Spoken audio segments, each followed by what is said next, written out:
So the next item is a debate without motion on suppressing COVID, the next phase. I would encourage all members who wish to contribute in this debate to press their request to speak buttons.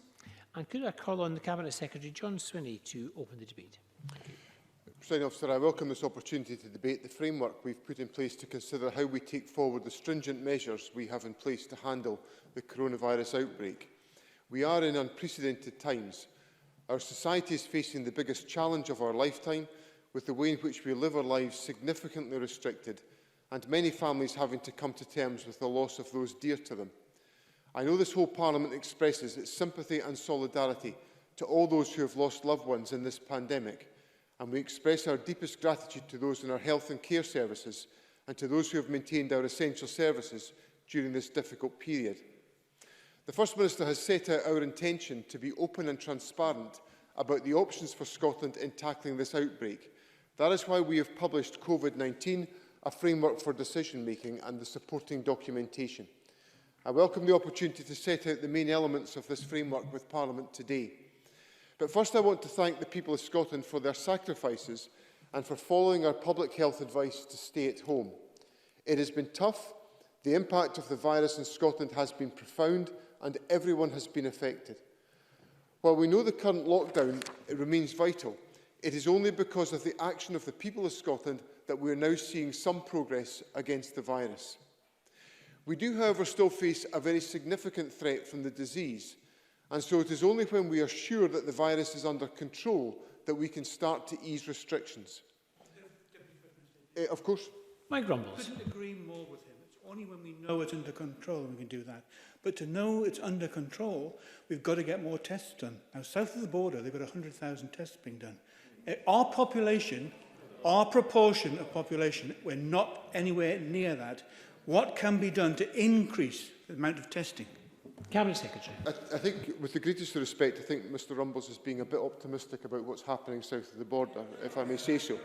And the second point is, as the Health Secretary has just said, and as I said a few moments ago to Parliament as well, there has been a significant increase in testing capacity within Scotland, and there is more work that is actively underway to increase that level even further. So it's important that we continue with that work to enable us to have the capacity in place to deliver the test, trace, isolate and support strategy to which the Government has committed. Of course. Miles Briggs. Deputy First Minister for taking that intervention. Does he think it is appropriate that we have that capacity? Yes, but we are actually only using half of it today. Cabinet Secretary. We want to maximise the use of testing capacity, which is, and I've made this point in several public communications that I've made, of the very effective strategy, for example, that's been taken by NHS Tayside in the locality that I represent, who are basically evangelising about testing and going out and finding people who need to be tested and to make sure the testing capacity has been used. And it's been that type of approach is essential to make sure that we use and utilise the testing capacity that has been built up over a very short space of time, which in itself is a very formidable and significant achievement given the demands that the health service has been under. So the steps that we take to ease restrictions, when we take them, will need to be baby steps, careful, gradual and incremental. And this new normal that we're taking steps towards will be different from the lives that we had before. Physical distancing and limiting our contact with others may well be a fact of life for some time. Our framework for decision-making sets out the objectives and the principles that will guide us, the different factors that we will need to take into account, the assessment framework in which we will take decisions, and the preparations we need to make now. Central to this is the recognition and consideration of the 4 harms caused by the virus. First, the virus causes direct and tragic harm to people's health. We are tracking daily the extent of the direct health harm being caused by the virus. Data is published every day on the Scottish Government coronavirus web pages. As the direct harm caused by the virus reduces, we expect to see stabilisation followed by a decline in key measures. This includes the number of new cases. In one moment. This includes the number of new cases, the numbers of new and total hospital admissions and intensive care unit admissions, and also of deaths. I'll give way on that point. Murdo Fraser. I'm grateful to the Deputy First Minister for giving way. I wonder if I could just ask him for some clarity around the R number. because he told the COVID-19 committee 2 weeks ago that his best estimate of the R number was 0.7. But he said last night on the BBC that the estimate was 0.8. Now, does that suggest the R number is going upwards in Scotland at the moment? And if so, what are the reasons for that? Cabinet Secretary. It suggests that the R number is in a range which is of 0.7 to 1, and that on any given week in which the assessment picture is put together, that number may well vary, which is why the statisticians encourage us to talk about the range. It's why the United Kingdom Government, on scientific advice, talks about a range, and why the United Kingdom Government doesn't give a specific figure, but they talk about a range. So the second factor in the framework is that the virus has a wider impact on our health and social care services in Scotland, how our people are using those services, and how this impacts on non-COVID health harms.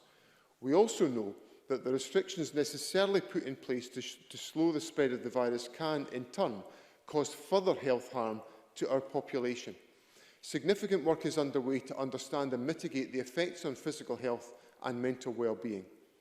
The third area of the framework is the restrictions which Scotland, together with the other UK nations, has necessarily put in place to slow the spread of the virus, affect the broader way of living and society, including, for example, the negative effects of increased isolation, particularly for those living alone, and the impact on children's well-being from closing schools. We therefore need to draw on a wider range of data and intelligence to understand these patterns. And fourthly, along with the negative effects of the global pandemic, the lockdown has had an enormous impact on our economy, with a potential fall of 33% in GDP during the period of lockdown. This is unprecedented and is causing deep uncertainty and hardship for many businesses, individuals and households. The damaging effect on poverty and inequality may be profound, and the impacts will intensify the longer the lockdown continues. We will see more businesses unable to recover, and we risk the scarring effects of unemployment. We must do everything possible to avoid permanent structural damage to our economy. It is important to be clear about the focus of our analysis in this framework. We do not view it as a trade-off between these harms. These harms are related. Health harms impact on society and the economy, just as societal and economic impacts affect on physical and mental health and well-being. Navigating the right course through the crisis will involve taking difficult decisions that seek to balance these various interrelated harms so as to minimise overall harm. As the paper outlines, we will follow 7 principles for decision-making. They are safe, lawful, evidence-based, fair and ethical, clear, realistic and collective. And we have committed to indeed starting an open, engaged conversation with the people of Scotland about how we wrestle with the conflicting approaches that could take place between addressing these relative harms and the application of the principles that I've set out to our approach. Part of that conversation is about sharing the evidence we've relied upon to make important decisions about transitioning out of the current lockdown arrangements. In light of our commitment to transparency and open dialogue, I am pleased that more than 11,500 members of the public have used our online dialogue platform, generating more than 4,000 different ideas about how we should proceed. We will publish a summary of what we have heard and how we will use that information in the coming days. We've also published a concise update to the framework, which includes an assessment of the evidence of the spread of the virus, a summary of the restrictions currently in place, some options to be considered around the variation of distancing measures. This informed part of our review of the restrictions currently in place on the 7th of May.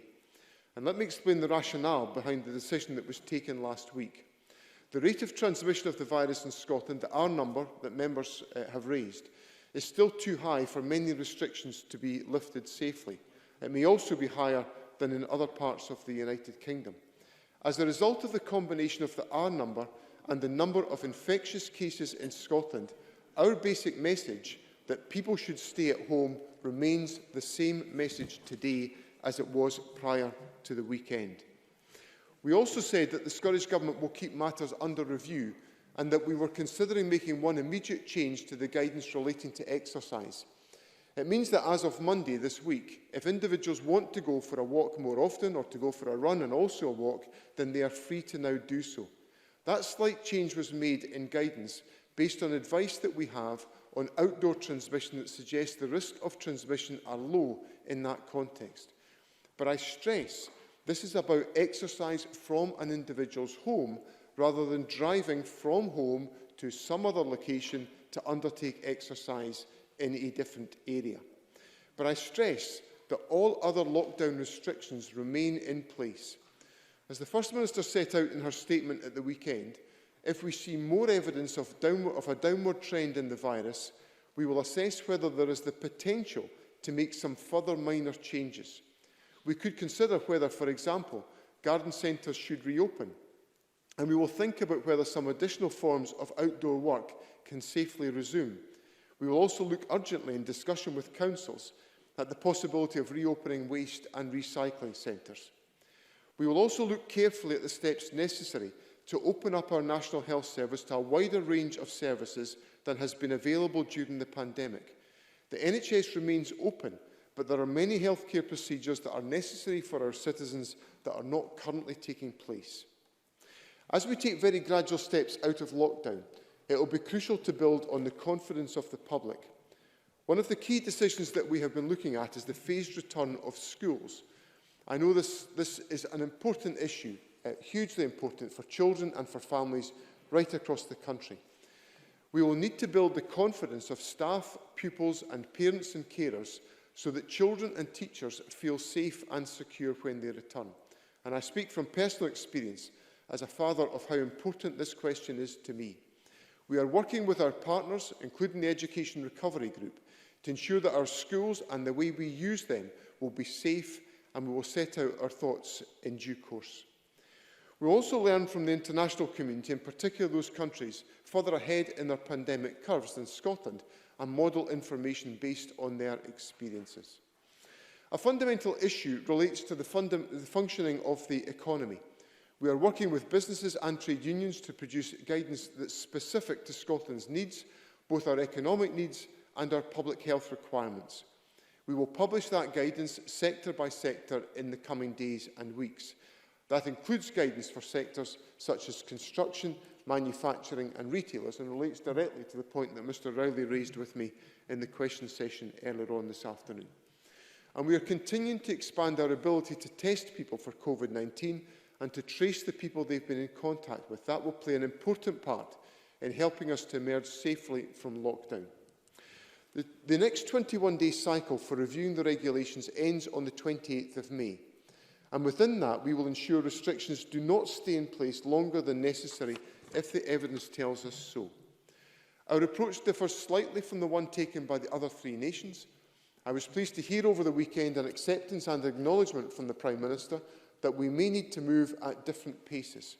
It is crucial that we do what is safe for the people of Scotland based on the evidence available to us, and the framework provides the basis for us to reconcile that evidence.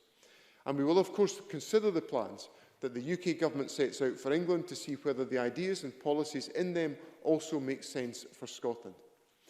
It is also important that we give clear messaging in order to build that confidence that I have been talking about.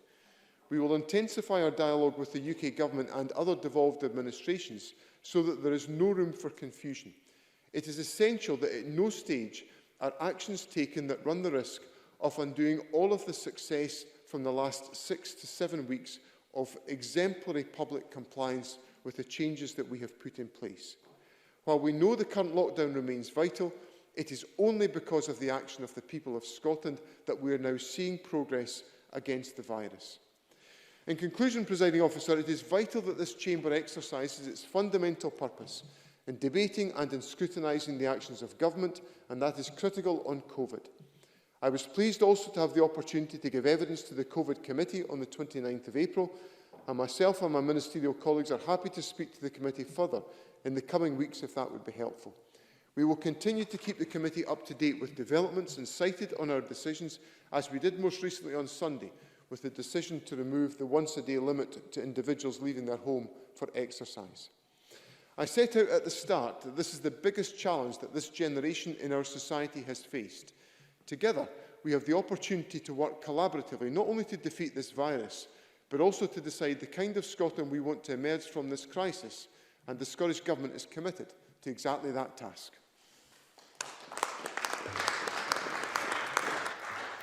Thank you very much. And I call on Murdo Fraser to open for the Conservatives.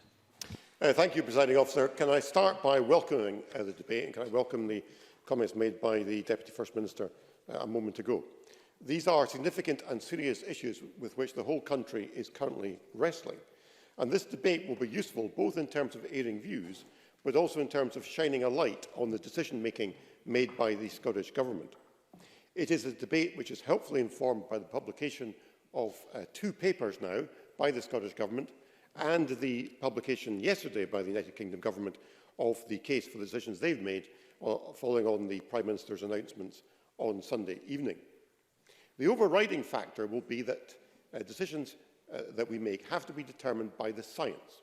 We do therefore need to have a detailed and accurate understanding of what that science says, and we need to be able to share that understanding with the public, whose consent is essential for any measures that are introduced.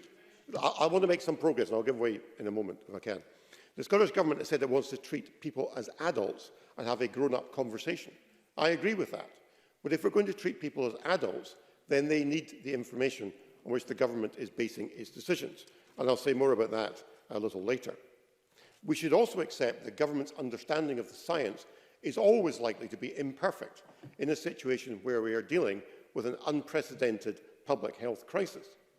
It may be that measures are taken either by the Scottish Government or by the UK Government or other governments which either move too fast or too slow, and in the light of experience, subsequently turn out to be wrong.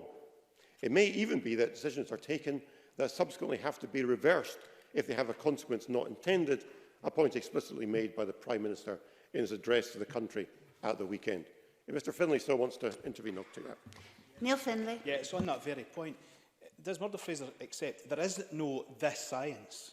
Science is presented to politicians, and it's up to politicians to accept whether they accept that report, that version of the science, if they want, and then make a decision. So this reference to this science is very misleading.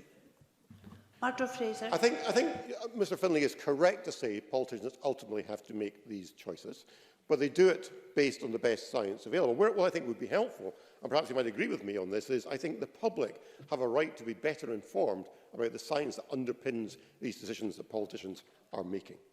Now, having set the context, there are 3 key points I want to make in this debate.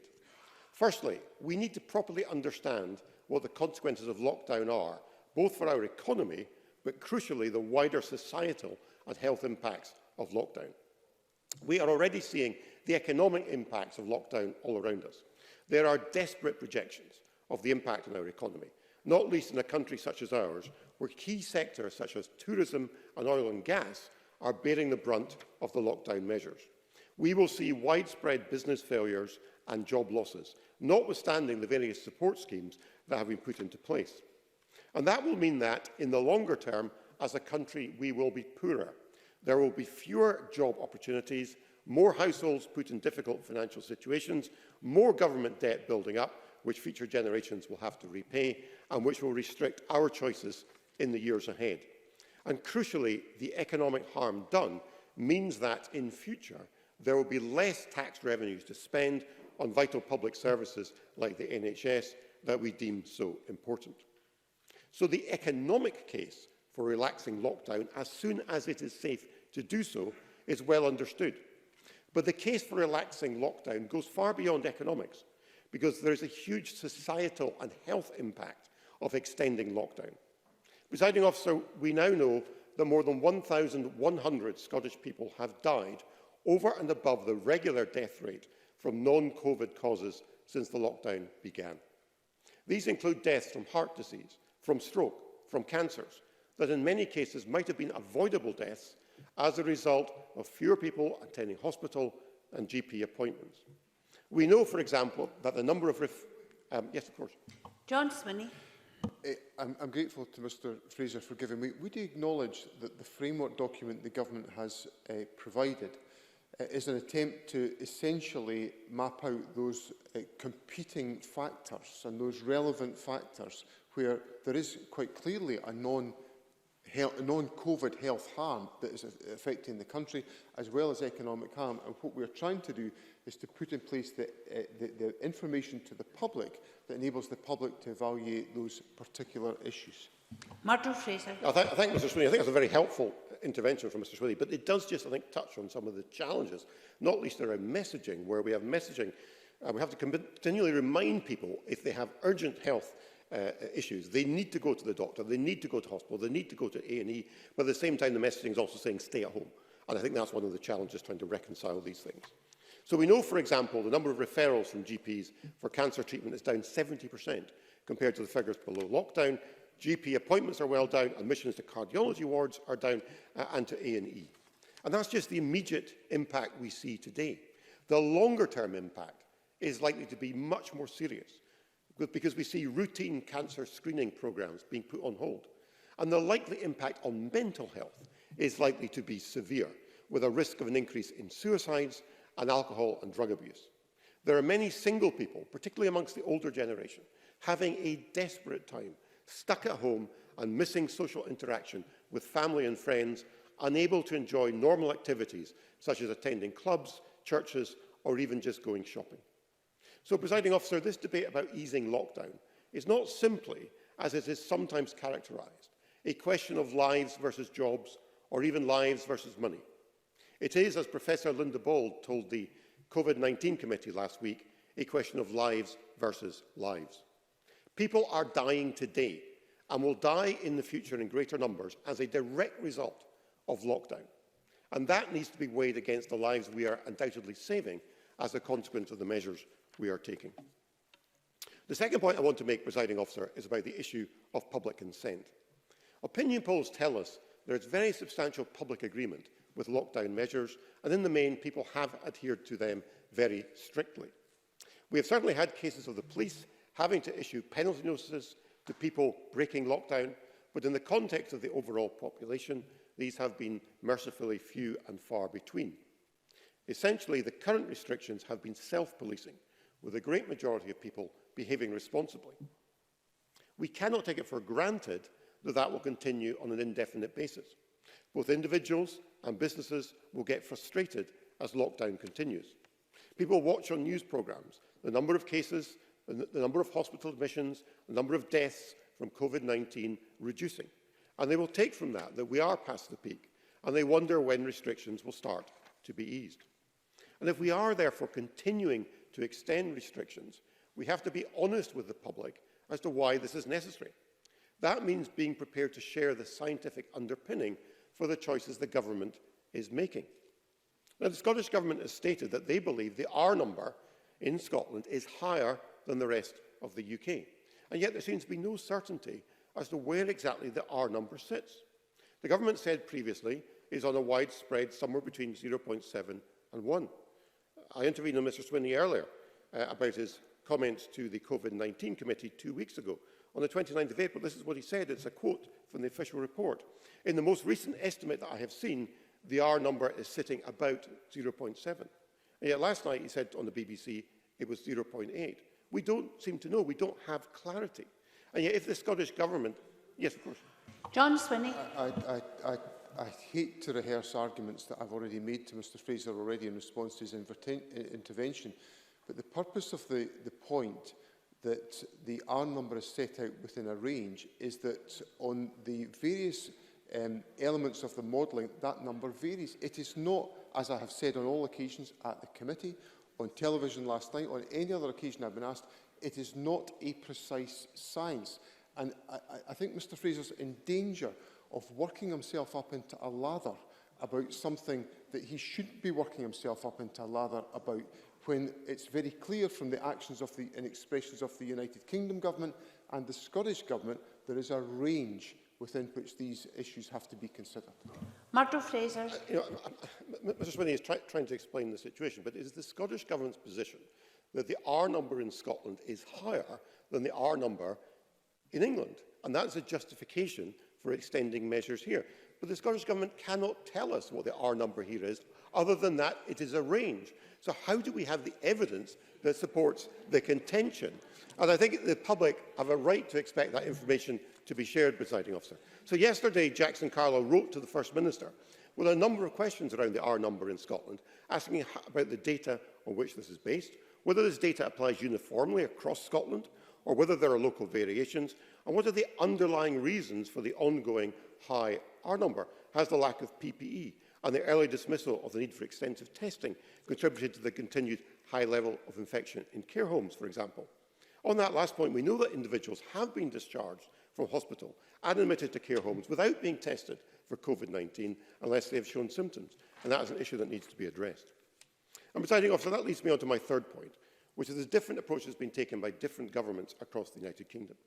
We saw on Sunday the First Minister announcing a relaxation in terms of the lockdown in Scotland to allow people now to exercise as often as they want for as long as they want. But at the same time, the core message is still being left at stay at home. And we know a different approach has been taken south of the border with a greater relaxation, for example, to allow more individuals to go to work, as long as this can be done safely and they cannot work from home, and to allow greater flexibility outdoors. Now, cutting through all the political heat around this issue, it seems that all governments in the United Kingdom are still largely on the same page when it comes to lockdown. Restrictions are being eased in all four nations, albeit England is slightly ahead of where we are in Scotland, indeed Wales and Northern Ireland. But the difference may simply be a matter of days. And already we have constituents asking, why is it that, for example, construction companies can work safely in England but not in Scotland? Why is it safe for individuals in England to sunbathe in the park but not in Scotland? Why is it safe for individuals in England to play golf or tennis but not in Scotland? Why is it, for example, is it appropriate for my son and I to take a walk all along the golf course, but he cannot carry a pair of clubs and hit a ball? And if all these questions are being asked all over the country, they are even more pointed in the south of Scotland, where those living on one side of a line on a map face restrictions that do not apply to those just a few miles away. So, I need to close them in my last minute. So, in conclusion, Presiding Officer, the government must be clear as to the evidence and the scientific basis for the decisions it is now taking. As I said earlier, public consent is absolutely vital in this whole process, and the public need to be informed as to why these choices are being made. And we need to be clear, as I stated earlier, that while lockdown is saving lives for some, it is costing the lives of others. The long-term consequences could be horrendous from extending lockdown any longer than is absolutely necessary. And for that reason, we need full transparency on the choices that have been made. Presiding Officer, can I just close by extending my deepest sympathy on behalf of this party to all those who have lost loved ones from whatever cause over the past few weeks, and pay tribute to all those key workers in the NHS and elsewhere who are providing vital services and at the same time putting themselves at risk. We all owe them an enormous debt of gratitude, and our duty to them is to keep staying safe. Thank you. Richard Leonard, 8 minutes, please. Thank you, Deputy Presiding Officer. And at the very start of this debate, let me restate the Labour position on this crisis.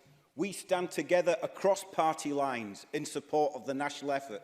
We want all governments to succeed in beating this virus. Defeating COVID-19 is our top priority, and so no word from us, no vote from us will be anything but an honest attempt to help in this national effort, in this national emergency we all face to save lives.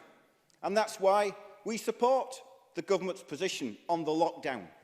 And for the avoidance of doubt, we support the Scottish Government's stance made clear at the weekend on the stay-at-home lockdown message and on the precautionary approach. It's why we welcome the reintroduction of test, trace, isolate. We have always said that the widespread testing of people is the key to controlling this virus. It's a basic principle of public health and infectious disease prevention and control. Yes, I'll take an intervention. Mike Rumbles. Again, I couldn't agree with him more. It is the key to not only finding the R number, but defeating this. Isn't it a scandal that our ability to test is so low in compared to other parts of the United Kingdom? We've got the capacity and we're not using it.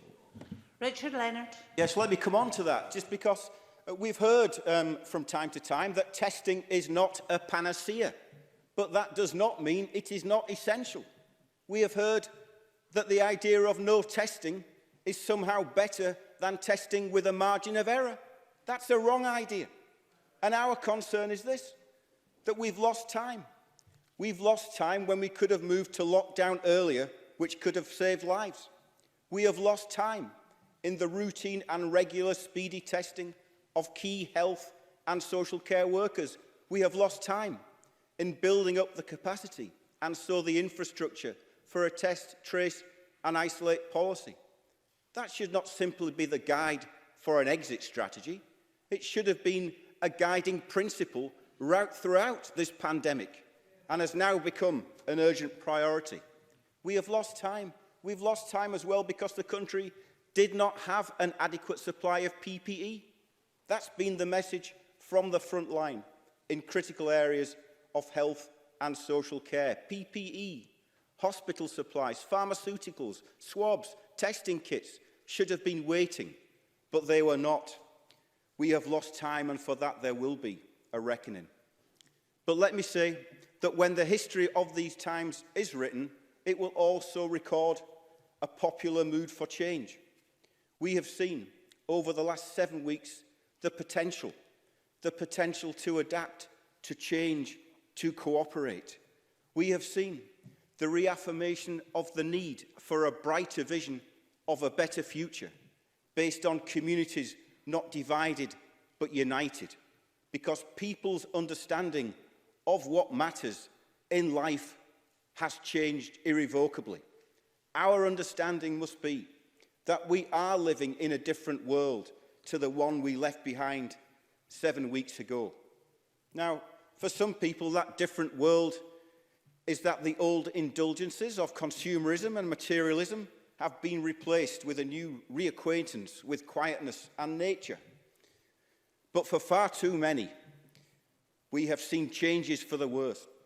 Those with limited personal savings that are gone, and so poverty and indebtedness up, with new hardships and new burdens. We are facing a massive rise in long-term unemployment, the potential collapse of town centres, nighttime economies going bust, youth unemployment at levels not witnessed for decades. And so for many, an uneasy feeling persists across the country. And there are looming worries about the gap in public finances, about not just present, but about future job losses. And moreover, this pandemic is a common public health danger, but it does not just take the form of a physical, but of a mental health threat. So these are common challenges which we must work together to overcome. We are waging a war against the virus, but in so doing, we are fighting for the values of unity, not division, of cooperation, not competitiveness. And amongst those workers in the front line, in the trenches, in that war, we have witnessed immense self-sacrifice, great devotion, a common humanity, people fighting to defeat a virus with tenacity and courage. And we can take that spirit of hope and that newfound energy and solidarity and apply it to the post-pandemic world. On refound values as a society which need to be reflected in the path led by government, in the action led by government, in the new understanding of our interdependency, so that we do not return to the homelessness and rough sleeping of the harsh winter before this lockdown spring, so that with renewed energy and vigour we strive to eradicate poverty and inequality in all its forms, so that we resolve to tackle the underlying weaknesses of the Scottish economy. The wheels of industry lie silent and will not be so easily restarted as some people believe. It is an economy that will have to be reimagined with new emphasis on investing in and so diversifying our manufacturing base. It means a plan for the economy, starting with a plan for a return to work on a sector-by-sector basis, which is strategic, thought through, and above all safe, rather than an arbitrary, if you can't work from home, go out to work message. Because as the Scottish TUC has said, That is nothing less than a dangerous approach. And as we saw at the start of the pandemic, so we will see in even greater numbers at this stage of the pandemic. Working women and men being forced to make impossible decisions. Go out to work and expose yourself to a heightened risk of infection and your family too, or stay at home without pay and face dismissal. I predict that the events of the next few days will lay bare once again the perils of the laws of the workplace in this country and demand urgent reform. We have to revalue the work of carers, of NHS staff, of supermarket workers too. A re-evaluation of not just their remuneration, but of their status in our society, and so their job security as well. There are other real and difficult questions which we will explore in this debate. How will schools open up and then operate to keep pupils safe? How will we plan the restart of broader NHS services in a way that keeps staff and patients safe? How can we rebalance investment to meet the needs of the people? Because the public realm and collective well-being do in the end matter to individual welfare. How can we forge a new social contract between government unions and employers? These are not questions of the future. They are questions that need answers now. That is the task, that is the responsibility not just of this government, but of this Parliament. And we will only rise to that challenge and make that change if we do it together. Finally, we are regularly told that we will emerge stronger from this pandemic. But what about the people we have lost? I say that we must never forget those wonderful friends and relatives who are no longer with us. It is in their memory that we have a duty to build this better future.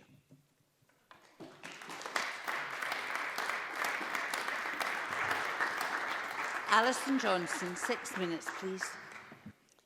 Thank you, Presiding Officer. On behalf of the Scottish Green Party, I send my sincere sympathies to all who have lost a loved one, and I send my endless gratitude to all working in health and care, and to all who risk their own safety, making sure daily life can continue as normally as possible at this time. Our debate today has been entitled Suppressing COVID, the Next Phase. Well, this next phase has to be informed by what we now know. On last night's Disclosure TV programme, Dame Sue Glover said, mistakes have been made and lives lost. What did we know and when did we know it? And why did we not choose a much more interventionist approach earlier on? Why didn't we do that? Now, the First Minister has acknowledged that mistakes will be made and asked that opposition parties scrutinise the Scottish Government's response. We are none of us epidemiologists, practising clinicians or experts in public health. And I'd like to thank those experts, the professors, the consultants, the nurses, those working in care who've given me their time when they are so busy, who have helped all of us better scrutinise our response to the challenges we face in responding to COVID-19. In doing so, we work in the interests of all in Scotland. We're in week 8 of lockdown, a lockdown that, in the view of many noted experts, the UK was too slow to implement. One reason for this delay, as Professor Debbie Schroeder, amongst others, has highlighted, was that the UK's strategy was straight out of the flu playbook. Many experts wrote too to the Scottish Government urging action before the Imperial College London findings finally convinced the UK Government to pivot from mitigation to lockdown, as fears that our health service would be overwhelmed grew. And Murdo Fraser, Neil Finlay and others may be aware that Professor James Chalmers, who is the British Lung Foundation's Chair of Respiratory Research, has commented that the mantra, "we are following the science," has always seemed strange to scientists. We know now that the UK underreacted to the threat of this potentially deadly virus, and yet I fear that lessons have not been learned. The Prime Minister continues to underreact. His view, in the week when we learn that more than 40,000 people across the UK have lost their lives, that we have avoided a catastrophe, is not one I share. No amount of spin can deflect the fact that we in the UK have to date suffered one of the highest COVID death tolls in the world, and even now we still have so much work to do to get this virus under control. We now all accept that test, trace and isolate is the only way we can achieve this goal. Given this has been the central advice from the World Health Organization and experts across Scotland, the UK and the world since the beginning of this pandemic, it's hard to understand why we've only recently seen the Scottish Government set out this strategy and we're still waiting for it to be implemented. On March the 10th, the Scottish Government website said that contact tracing was a highly effective way to protect the public. Yet instead of investing in building capacity to test and trace, 2 days later, the UK and Scottish governments abandoned this policy. Many academics protested against this. Professor Alison Pollock, for example, wrote on the 21st of March urging the Scottish Government to institute a massive, centrally coordinated, locally based contact tracing and testing programme. After 2 months of contact tracing being put on hold, today the Scottish Government finally began its recruitment drive for 2,000 contact tracers. In comparison, Ireland established nationwide contact tracing in just 10 days. So going forward, I hope that we move faster and that we follow the lead of countries that are successfully suppressing the virus rather than comparing ourselves to the UK government. And while there have been some welcome improvements recently with regards to testing, Scotland has been slow in developing that capacity, and it does compare woefully with other European countries on this vital metric. NHS Scotland has a testing capacity of 4,350 tests per day, yet yesterday only 1,380 people were tested. And quite frankly, the failure to use our testing capacity, it's inexplicable. For weeks, the Scottish Greens have been calling for weekly or fortnightly tests for all frontline NHS workers and carers, symptomatic or not. Imperial College researchers advised that this would reduce transmission from these people by up to a third. And the Royal College of Emergency Medicine, the Royal College of Nursing and many others representing these staff support it. Just relying on symptom-based screening and isolation isn't enough to detect cases and control transmission. The fact of the matter is you can have COVID-19 and feel relatively well. You may even be symptom-free. And if you feel like that, then you're going to continue going about your daily business. But what if your daily business is being a carer, working hard at one or more care homes? I spoke this morning with an owner of 5 care homes in Scotland, a qualified doctor. He remains distressed at the lack of testing. The capacity is there. If we want to suppress COVID here in Scotland, let's use it and introduce routine testing for carers and frontline NHS staff now. We need optimal, available and appropriate PPE, a huge uplifting in tests actually taking place. They are key steps to protecting people properly, preventing the spread of the virus and understanding the crucial R number that's been discussed in this debate. In closing, Presiding Officer, in the next phase of suppressing COVID, we need to build a new and better normal, managing an ongoing public health emergency while rebuilding economy and society. But we face the real prospect that the society that emerges on the other side will be more unequal, more exploitative, more precarious and more polluting. So we can't let that happen. We need a completely new approach, a proactive and unashamedly interventionist government that works with and for the people to build back a better Scotland, a greener, fairer and more prosperous Scotland that puts the well-being of its people first. Thank you. Paul Willie-Rennie for 6 minutes, please. Thank you, Deputy Presiding Officer. John Swinney and Murdo Fraser, I think, put their finger on it. It's about the balance, the competing issues, the competing factors that we need to consider when considering whether to have the lockdown measures we have or the ones that we might have in the future. Whilst we protect us from the virus with the lockdown, we are certainly causing harm with the lockdown as well. Delayed operations, a man with his hip replacement that's causing him immense pain has been waiting a long time, operation cancelled. People with serious mental health problems, isolating at home. People on the autistic spectrum, people who are just frankly miserable that they can't see their family.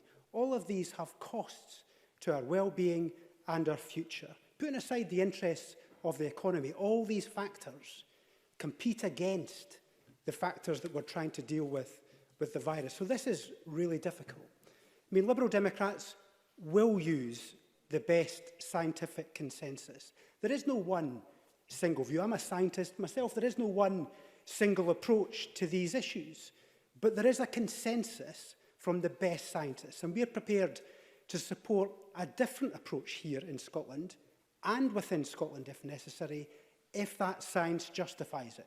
We are prepared to do that, knowing it may compromise the unity and the clarity of the message and risk falling compliance as well across the United Kingdom. But for a different approach to be justified, there needs to be a significant difference in the scientific conclusions north and south of the border. To be honest, I'm not interested in who's causing this divergence, whether it's the UK government or the Scottish government. What I want to know is whether it's justified by the best science. We are putting a lot of confidence in the accuracy of the R number. Factors such as hospitalisation and the death rates help us, since the virus incubation period is so long. Therefore, it is difficult to actually say that this is the R number now, because the information we're basing it on is weeks old. The Imperial College London are doing randomised testing of 25,000 people. But will that be enough to pick up variations in different parts of the United Kingdom? The overall number of cases is important too, but since we are not testing many people in Scotland beyond the key workers, we don't really know what that number is either. Ministers believe the R number may be higher in Scotland, but they openly admit, and he's done it today, they openly admit that the margin of error is high. With all these uncertainties, I want to know whether it is possible to be so certain that a different approach in Scotland is justified, especially when it compromises the unity of the message which we've benefited from over the first few weeks of these measures. So, not just now. So will the Deputy First Minister agree to publish the evidence that he's got? We've had the benefit of having political unity across the chamber here, backing up what the government's doing. We've had the benefit of that same unity at Westminster. So I make the same plea to the Prime Minister. Let us see the evidence that you've got. Flaws and everything. I know none of these things are perfect. But if we are to have confidence and therefore to have political unity, we need to see as much as possible.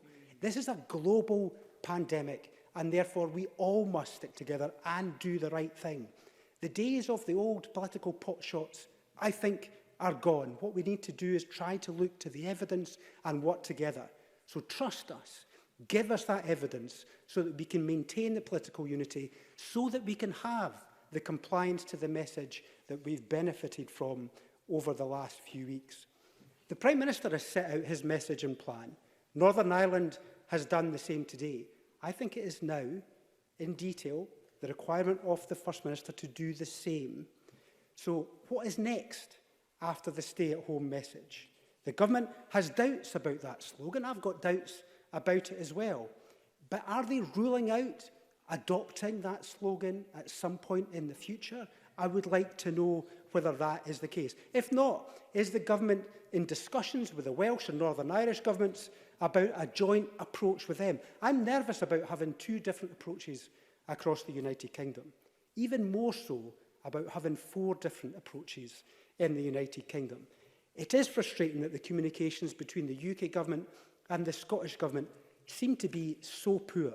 I would have thought we would be able to improve the communications. Whosever fault it is, I would have thought in the middle of a global pandemic, we would be able to put those differences aside and have a greater communication between these two institutions. The government has started the discussion about the next steps from the lockdown, but there is no route map or detail yet. We need to know when that will be published. The testing and the tracking capacity will be an important part of easing the lockdown. We need to know when that will be ready. Stay at home is the messaging for now, but we need to know more of the detail about what is going to come next. Let's have that open, mature, adult debate about those things. Now, there are other steps I think we need to take. The Chancellor's announcement today on the furlough is a step in the right direction and something that we were arguing for before. That extension and flexibility should be extended also to the self-employment schemes as well. There needs to be, I think, a universal basic income to fill in the holes in the various financial measures. We need to pay the frontline NHS and social care workers that supplement of £29 a day. The non-urgent treatment in hospitals and GPs should start again. People with mental health or on the autistic spectrum need extra support as well. There's much more that we should be doing through this pandemic, and we will work constructively, as we have done so far, with the government to make that happen. This is a global pandemic. In order to defeat it, we must work together. Thank you. We now move to the open debate, and it's speeches of up to 6 minutes, please. Bruce Crawford, followed by Donald Cameron. Thank you, Presiding Officer. Presiding Officer, since being elected to this Parliament in 1999, like you, have witnessed and taken part in many debates that have been important to the very future of Scotland. However, I think I can say with some certainty that this debate is one of the more important to have ever taken place. It is, after all, at its heart, a debate about the way the people of Scotland will be able to lead their lives, at least in the short to medium term, perhaps even in the longer term, although we all hope that will not be the case and that life will return to as near normal as it can be just as soon as possible. That being said, I was particularly struck by a comment made recently by a constituent who said that he believed we must now lead our lives on the basis that no vaccine will become available. Digesting that comment was one of these life moments when you take a deep breath, recognising that in your own thinking you might just have entered a new paradigm. But hope, a big and important word at times like these, is a condition that most humans need in order to sustain their well-being. And I, for one, have real hope that our scientific community across the world, while they might not be able to create a vaccine immediately, will find an effective treatment earlier than many of us expect. Some of us have tried hard to speak directly to as many of my constituents as possible about how, as a country, we manage to emerge safely from the grip of COVID-19. And I've had many and varied conversations with people who wish to see safe commencement of activities from dentistry to garden centres, from construction to golf courses, from schools to civic amenity sites, from hotels and pubs to simply being able to visit family and friends.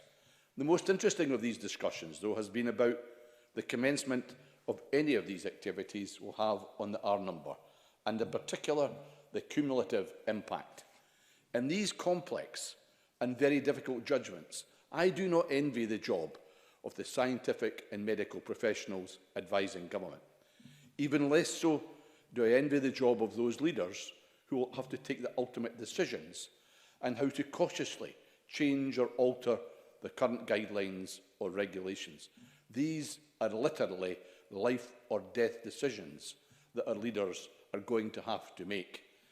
And I know the First Minister is already carrying a great burden as she tries to guide people in Scotland safely through this deadly pandemic.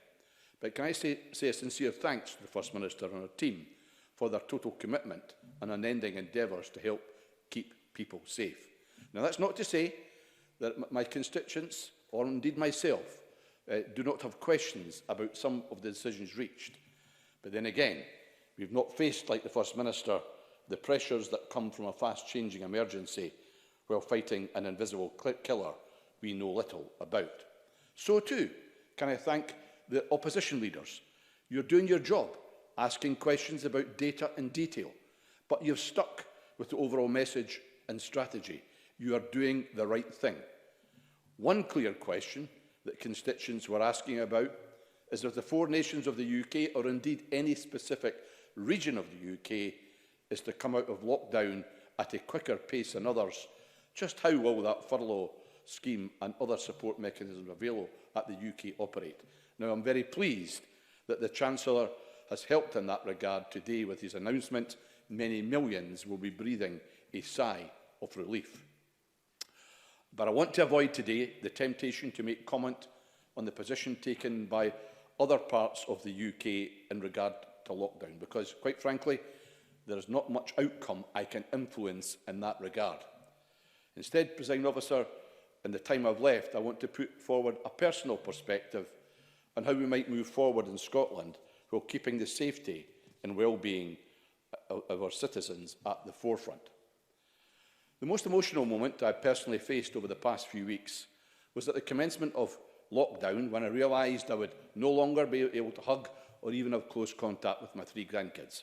Now, I know that compared to many who've lost loved ones or have faced greater hardship, that's not the most important issue. But to my wife and me, it really mattered. And it is to these grandkids and their parents' future, and the millions like them, that I've been giving a lot of thought to over the past few weeks. So when the Scottish Government is planning its next moves for Scotland, I ask you, no matter how difficult it might be for grandparents like me, think of the grandkids and their parents. Give them hope. They're going to need employment to go back to just as soon as it's safe to do so. In navigating our way out of this crisis, we must make plans based on the long-term good of the nation as a collective, not on our short-term individual needs. One of my late father's sayings that always struck me was that work makes you healthy. So when making these difficult decisions about the impact of the R number and where it is safe to do so, enable people to go back to work in areas such as construction or manufacturing a priority. I believe to do otherwise will risk longer-term greater poverty and reduction in the general well-being of the nation. I don't envy the First Minister in her task, but I wish her and her team all of the best in what they do next. I know the vast majority of my constituents have trust in the direction we are going in these most difficult of times. Thank you, Presiding Officer. Donald Cameron, please, followed by Angela Constance. Thank you, Deputy Presiding Officer. Ever since I've been in MSP, many of the debates in this chamber have been about clearly defined positions, often heated arguments, but arguments at least where everyone knew where they stood, whether it was Brexit or independence or the performance of the NHS. The trenches were dug and there were definitive positions on each side. We've debated in black and white, but rarely in grey. The current crisis should provide an exception to this. If ever there was a moment for nuance, for subtlety, this is it. And this is especially true of how we exit from lockdown. To my mind, there are 3 key factors at play. First, we have the medical science, whose primacy in this struggle is paramount. Scientific advice may never be completely certain, but without it, we have nothing. Second, we have the politics, which touches on the point Neil Findlay made. These are political decisions informed by science, not scientific decisions informed by politics. Lastly, and most importantly, we have the public, who not only need reassurance, but also, and this is a crucial point made by Murdo Fraser, have to agree implicitly to the decisions we take on their behalf. And these are all delicate, finely balanced tensions existing as we try to navigate our way out of an unprecedented closure of public life, closure of our schools, our shops, our pubs, our cafes, severe limitations placed on our family life. We all, every one of us, have a family member or a close friend whom we haven't been able to see or to hug or to laugh or to cry with, whether that is Bruce Crawford and his grandchildren or myself with a father who suffers from MS and is on the shielded list. We are all in that position. There are no exceptions. We are all getting by, coping somehow. There's no doubt it's placing demands on everyone, and the pressure to end it, or at least set out a way forward, is mounting in many spheres of national life. In education, the Deputy First Minister will know that however well teachers and parents try to ensure that learning continues, there is massive concern that teaching resources are not reaching every child, and in many cases it will be the children from the most vulnerable backgrounds who suffer most. In health, we know that non-elective surgeries and breast and bowel cancer screenings were cancelled in order to free up much-needed capacity. And while we have rightly been encouraging these people with possible symptoms to see a doctor, such people also need confidence there is a plan to restart such health services, something my colleague Miles Briggs called for just today. Businesses, especially small and medium-sized enterprises, could be seriously disadvantaged without a detailed plan for an exit, and that is at least coordinated with other parts of the UK, even if not identical. And the Scottish Chambers of Commerce said on Sunday night the government needs to update their framework to allow decisions on returning to work to be made as soon as possible. so that businesses in Scotland do not fall behind their counterparts in England, noting, and I quote, "If we don't have clear line of sight out of lockdown, businesses will struggle to survive and struggle to protect livelihoods." A clear line of sight. It's a good phrase. That is what people need. In essence, exiting lockdown is about striking the right balance between ensuring people stay safe and allowing some semblance of normality to gradually return. And it's a difficult moment. It's a difficult moment for any government, not just in Edinburgh or in London, but in Paris or in Stockholm or in Washington. As others have said, this is not about public health versus the economy or lives versus jobs, as some would glibly have it, because lives are involved on both sides of this debate, and it's a tightrope.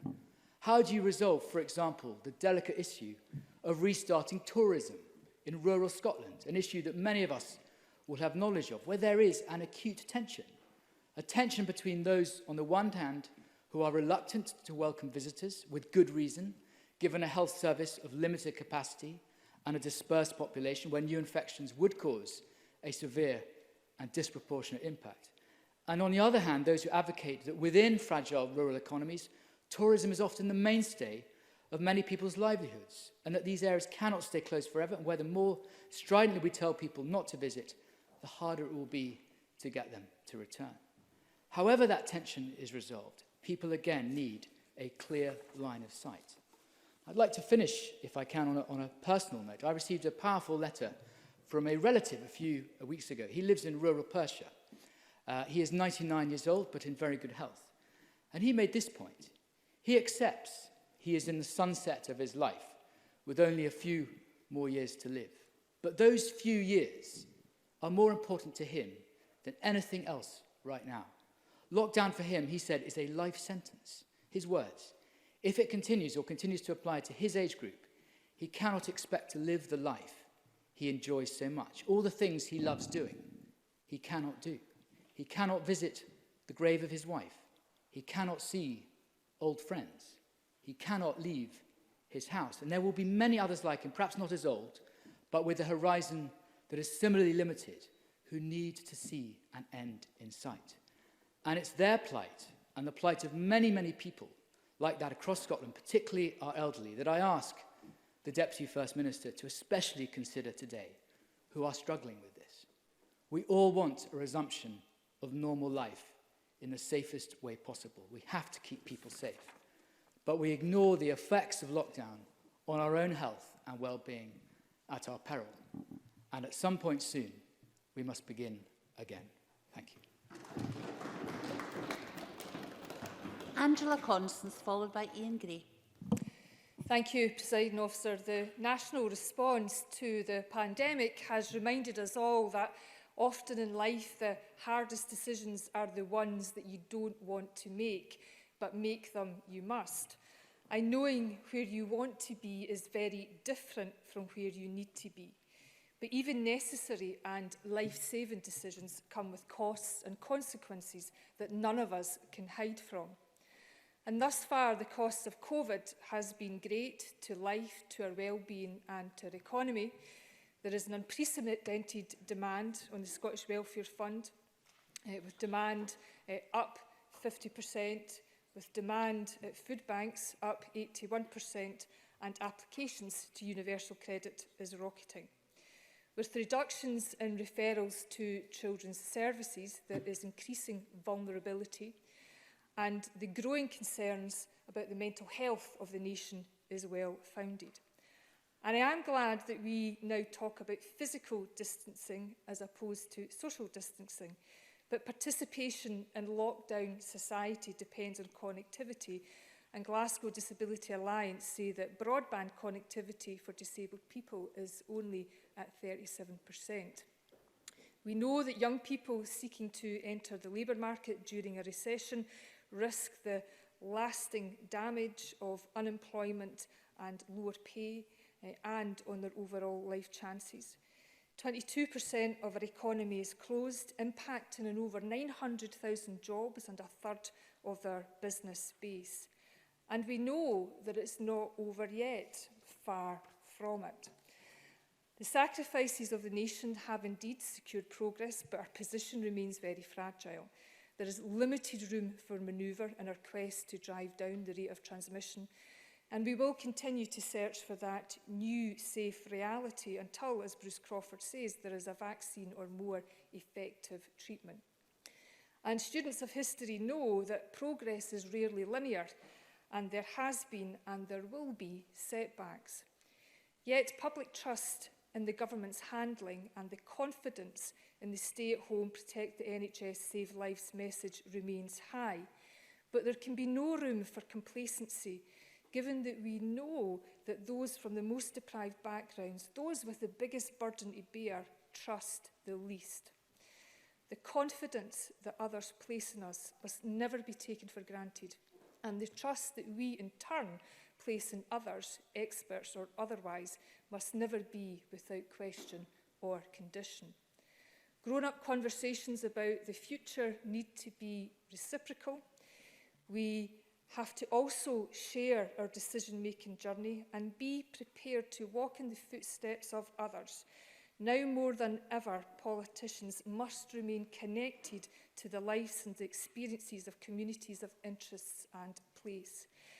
And yes, we need roadmaps, but we so don't need false promises. And we need to be prepared to continuously explain what we judge to be the best available international scientific advice and how we will apply it. And remembering that if science is not always exact, as Alison Johnson said, there is always an important place to really listen and respond to lived experience and personal testimony. Like other members, I have constituents who are sharing their challenges, their frustration, their sadness and their loss. And many of you will have seen the Channel News coverage of the grief of my constituent John, who lost his partner Mick, a 34-year-old agency care worker. The introduction of the Life Assurance Scheme for NHS employees in Scotland is of course facilitated by the direct lines of accountability between the NHS and the Scottish Government, and it is very much welcome. But what can and will we do to ensure the same benefits to social care workers, notwithstanding the obligations and the accountabilities of employers in the private sector and local authorities? I am far less concerned about a different approach in this regard between the Scottish and UK governments, and I am more concerned about the lack of parity between social care and NHS workers within Scotland. In many instances, it is those who up until now have been valued and paid the least that we have now depended upon the most: the cleaners, the supermarket workers, the bus drivers and the carers. And I will scream if I hear carers described as low-skilled ever again. They may be low-paid, but they are not low-skilled. Excuse me, Presiding Officer. And if we needed a reminder that the pandemic has shone a brighter light on the world of poverty and plenty. It has shone a brighter light on our world of waste and wonder. Then there is a debt of gratitude that will have to be repaid, not in words, but in kind. And as we begin to look at our life beyond lockdown, debating, I hope, the big ideas for economic renewal and recovery, whether it's job guarantee schemes, universal basic income, a new economic model or a Green New Deal, we have to grasp that nationally and personally everything has changed, and that we should never seek to go back to normal. Because if we seek with a new urgency a fairer future in Scotland and beyond, we might prefer the world we find as opposed to the world that we've left behind.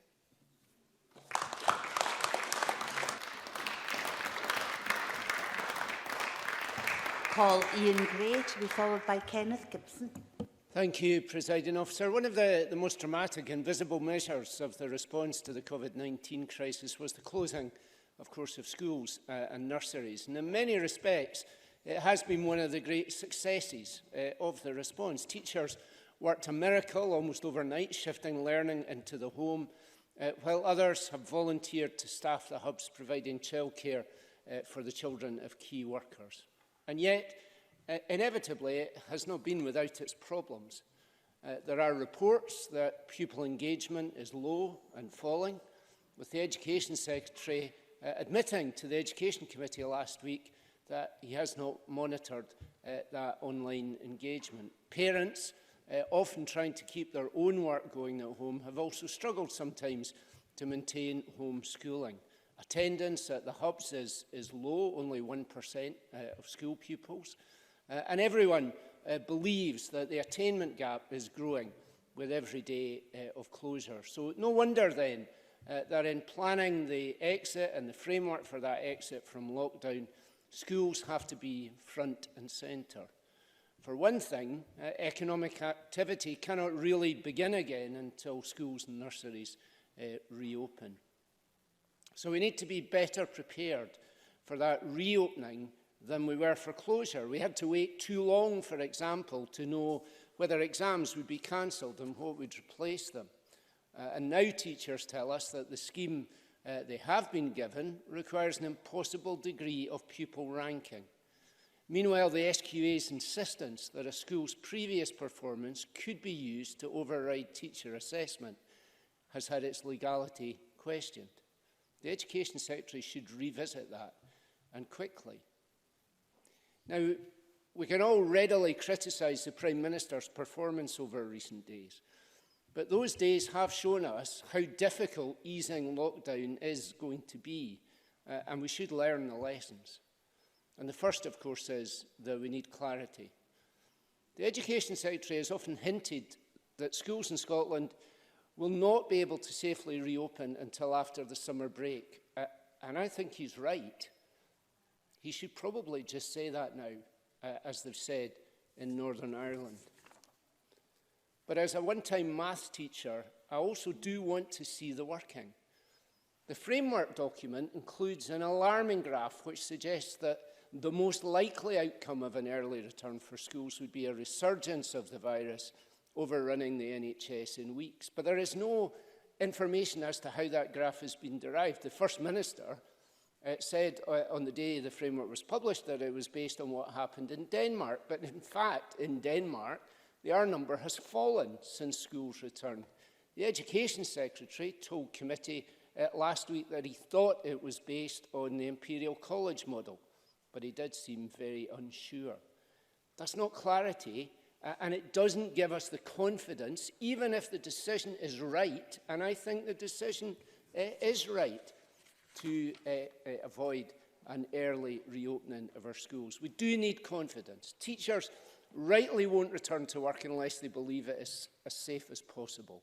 Parents won't send children back unless they're confident in their safety at school. In those countries which have made an early restart, many parents have refused to send their children. And confidence doesn't just mean spreading the desks out or even blending in and out of school learning. In the absence of a vaccine, it really does mean test, trace and isolate is going to have to be in place, not just a plan, before we reopen schools. I'm very pleased to see ads today for NHS contact tracers, but I'd been happier to see them 2 months ago. And I'm perplexed to hear that we are still at 2 to 3 or maybe only 1,500 tests a day, nowhere near where we need to be. The Education Recovery Group, which the Deputy First Minister spoke about, may well, and I think they will be doing good educational work on how we return. But this is still at bottom a public health emergency. And the truth is, we will not be able to open schools in early order because we've been too slow to test, too slow to trace, too slow to track, too slow to provide PPE across all the necessary sectors. But along with others, when we do look at what happens after the crisis, we can perhaps see some brightness in the light at the end of the tunnel. We do need to think about not just a return to normal, but a return perhaps to something different. And that's true of education too. If we can trust teacher judgments this year, perhaps we should think about trusting that a bit more and exams a bit less in any case in the future. If more of our teaching of young children has to be outside the classroom, then maybe that would always have been a good thing, and we can do more of that in the future. If blended learning means every pupil has to have online access provided free and the digital divide closed, then maybe that's something that we should have done before now and make sure we do it in the future. But above all, this is a chance to come up with a new plan, with new initiatives to close the attainment gap, because what we had before wasn't really working, and we know that every day out of school now has made that worse. So this is a chance to come up with something new. Our children, and Bruce Crawford and my grandchildren that we miss so much, they will remember this interruption to their education for the rest of their lives. We have to make sure that the educational consequences of this interruption don't dog them for the rest of those lives.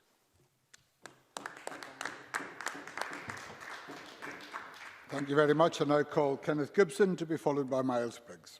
Thank you, Presiding Officer. Nations everywhere are looking tentatively beyond lockdown at how best to ease restrictions without causing a resurgence of the virus. We must do the same, learning from the experience of others as necessary. To do that, we must first know where we are. In Singapore, with a similar population to Scotland, mortality from COVID-19 is around 1 in 1,200 cases. In Qatar, 1 in 1,800. And in the Faroe Islands, all 187 people known to have contracted the virus have fully recovered. In Scotland, by contrast, 1 person has died for every 7.3 testing positive. Sorry to interrupt, Mr Gibson. Would you raise your microphone just a little, Yes, please? apologies. Thank you very much. The only explanation is that a huge proportion of our population has contracted the virus asymptomatically. More testing is essential. Of course, our nation has come through much worse. The first known victim of Black Death, bubonic plague, in these islands was a seafarer who arrived at Weymouth from Gascony in June 1348. Plague spread rapidly across the British Isles, and an estimated 40 to 60% of the entire population had died within a year. In 1361-62, plague returned and around 20% of the surviving population perished. In the following centuries, epidemics reoccurred frequently. In 1900, Scotland's last bubonic plague outbreak killed 16 people in Glasgow. We are descended from those who survived not just plague, but a multitude of infectious diseases, including smallpox, cholera, scarlet fever, which killed my dad's sister Laura at 14, diphtheria, Spanish flu, and of course, endemic tuberculosis. The World Health Organization estimates that TB killed over 1 billion people globally in the last 2 centuries alone, including 1.5 million people in 2018, 205,000 of whom were children. In Scotland, 12 people died of TB that year. And in 2018, 3,400 people died of infectious diseases in Scotland, 1,670 of pneumonia alone. So whilst every effort is being made to ensure COVID-19 does not spread and a vaccine is developed, its global impact means we will almost certainly have to live with it eventually. When will lockdown end? In reality, when the UK government ceases furlough payments, which the Chancellor has extended to the end of October, providing welcome breathing space. When it began, I thought lockdown might last 12 weeks, followed by a transition phase to ease us back to normality. However, talk of the new normal makes one wonder what life will actually be like in a few short months. Talk of permanent or semi-permanent social distancing and mask wearing in public goes against our natural human instinct to congregate and socialise. Should it persist beyond post-lockdown transition, the implications will be profound. For example, I can't imagine going to the pub, restaurant or theatre in a mask.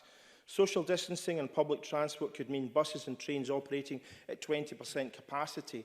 The loss of revenue would be colossal, with too few trains and buses to cope. Staggering the working day, walking and cycling will help, but the most likely outcome people that will drive more, knowing they can't catch COVID-19 in their own car. I find the Bank of England's optimism that the economy will effectively bounce back only a year from now wholly unrealistic. Non-food high street retail will struggle to recover. Reduced labour productivity caused by social distancing means industry will increasingly invest in technology rather than people, accelerating the adoption of artificial intelligence, staff-free retail and driver-free vehicles. New start companies, and particularly the 1.7 million self-employed and eligible for support, have been badly hit. Such people are critical to growing the economy with new ideas, taking risks, starting businesses. Many who once considered setting up alone may now fear to do so, knowing another lockdown could leave them high and dry. So a fall in innovative new start companies is likely.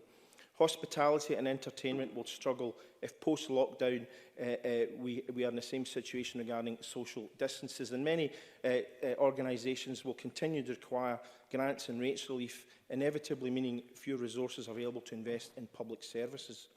Tourism will be hit hard by rises in travel, health, insurance, tests, quarantine, torturous delays in airports, and reduced choice could see foreign travel become the preserve of the rich. And globally, this puts at risk 120 million jobs. And if folk can't visit reserves, conservation will decline, the temptation to poach and free up land for crops will grow. Perhaps a huge focus on health will mean a renewed determination to tackle smoking, which 2 years ago killed 9,332 people in Scotland, more than 1 in 6 of all deaths and 40% of those under 80. And as we know, smoking is directly linked to poverty and inequality. And while the cost, human and monetary, of this crisis is astronomical, tax revenues have fallen dramatically, with VAT and fuel duty income falling faster than alcohol duty has risen. Unemployment has rocketed and UK debt beyond 2 trillion.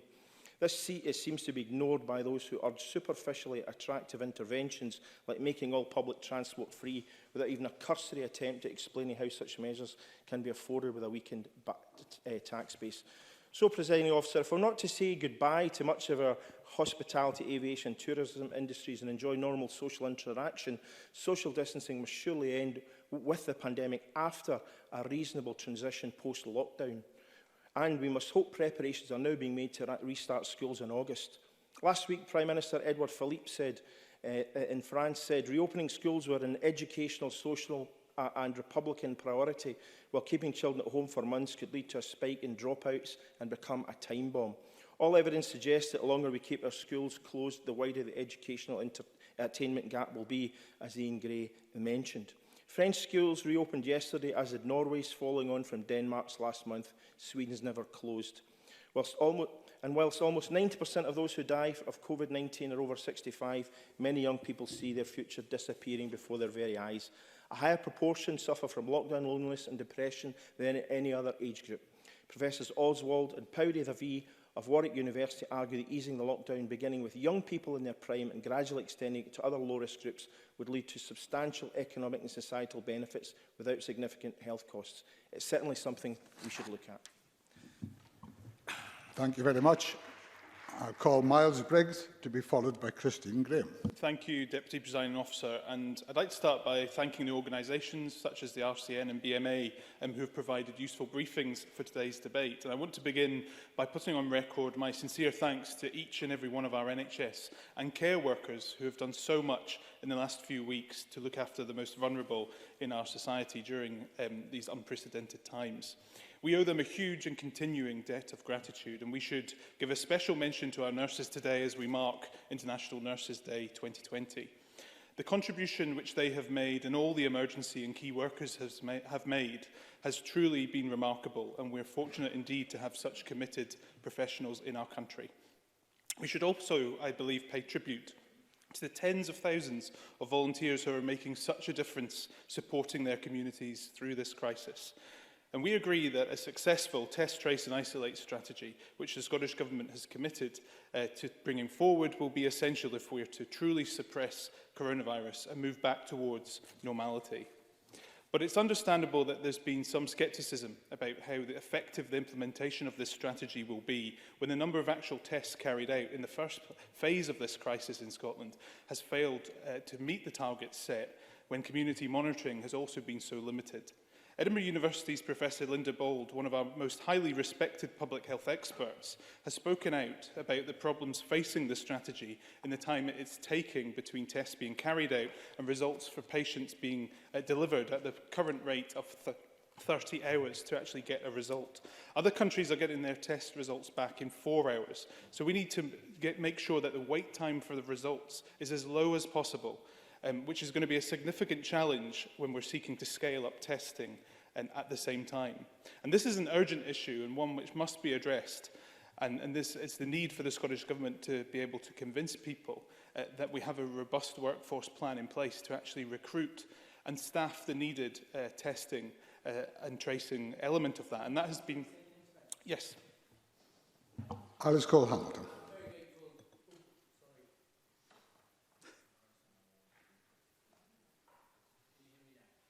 I'm very grateful to Miles Briggs for giving way. Does he recognise that, particularly when it comes to testing care home staff, whilst care home residents are being tested routinely by local general practice, that care home staff are being asked to go to the drive-through at, say, for example, at Edinburgh International? And does he recognise also that care home staff don't have access to a private car always, but you cannot access those tests via public transport? Miles Briggs. Thank you. Absolutely. And I think this is when we look back, one of the key issues of this whole crisis is we need to make sure that those working in our care homes are given these tests and given them rapidly. The fact that only 30% of some care homes have had their staff tested is a national scandal, and I want to see a timescale from Scottish Government on when that will be delivered. Murdo Fraser spoke about how the debate going forward is not about the economy and jobs versus lives, but about lives versus lives, and I agree. This means we need to start focusing urgently, not just on suppressing a virus, but also addressing the impact the lockdown has had on physical and mental well-being across our country. Yesterday, I chaired the virtual cross-party group on chronic pain, and I have to say, for many members in the chamber today who were on that cross-party group, it was an extremely concerning meeting with a number of very emotional members. Many reported being left to self-care during this lockdown, and we heard reports of a number of people contemplating suicide and in significant distress. For many, lockdown isn't a new experience or a new norm. It has been how they have been living their lives for years, unable to access support or treatment in Scotland, and in pain just leaving their homes. These people are desperate to see real reforms as we come out of this crisis, and I hope that we will actually see a completely different approach to our health service. Today, we've heard calls from cancer charities, rightly very worried at the collapse in referrals by doctors for cancer treatments and about the pausing of cancer screening programmes across Scotland. The cancelling of elective operations mean many patients fear they will be waiting even longer for their procedures. And on mental health services, figures provided to me by the Mental Health Minister revealed that half of Scots have been referred to CAM services in the current period compared to this rate last year. We need to tackle this unmet need urgently and to recognise that the anxiety and stresses being caused by this lockdown and the economic damage that has been caused will mean we need to have huge investment in our mental health services and capacity in the future. What is now vital is SNP ministers also publish a clear, detailed NHS Scotland recovery plan to look to how we will restart these services across Scotland. The NHS has rightly diverted time and resources to tackling COVID-19. However, the halting of screening services and the dramatic reduction in hospital operations has not been without significant cost and must be reversed as soon as possible. Scottish Conservatives will support ministers to put in place effective measures and will help suppress the virus, but we will continue to scrutinise the government's delivery and performance. To conclude, Deputy Presiding Officer, we know that our NHS and care services had to radically change how they work, and we've seen the significant reforms, which in any other time would have taken years to implement and embed. As we look to the future, our NHS and care services beyond this crisis, we know that there will be opportunities to reform services and deliver better and more personalised care.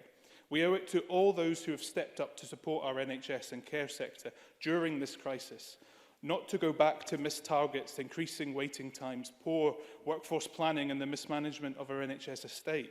I believe we need to see a new approach, a cross-party approach, to help restore and take forward our health and care services in the future.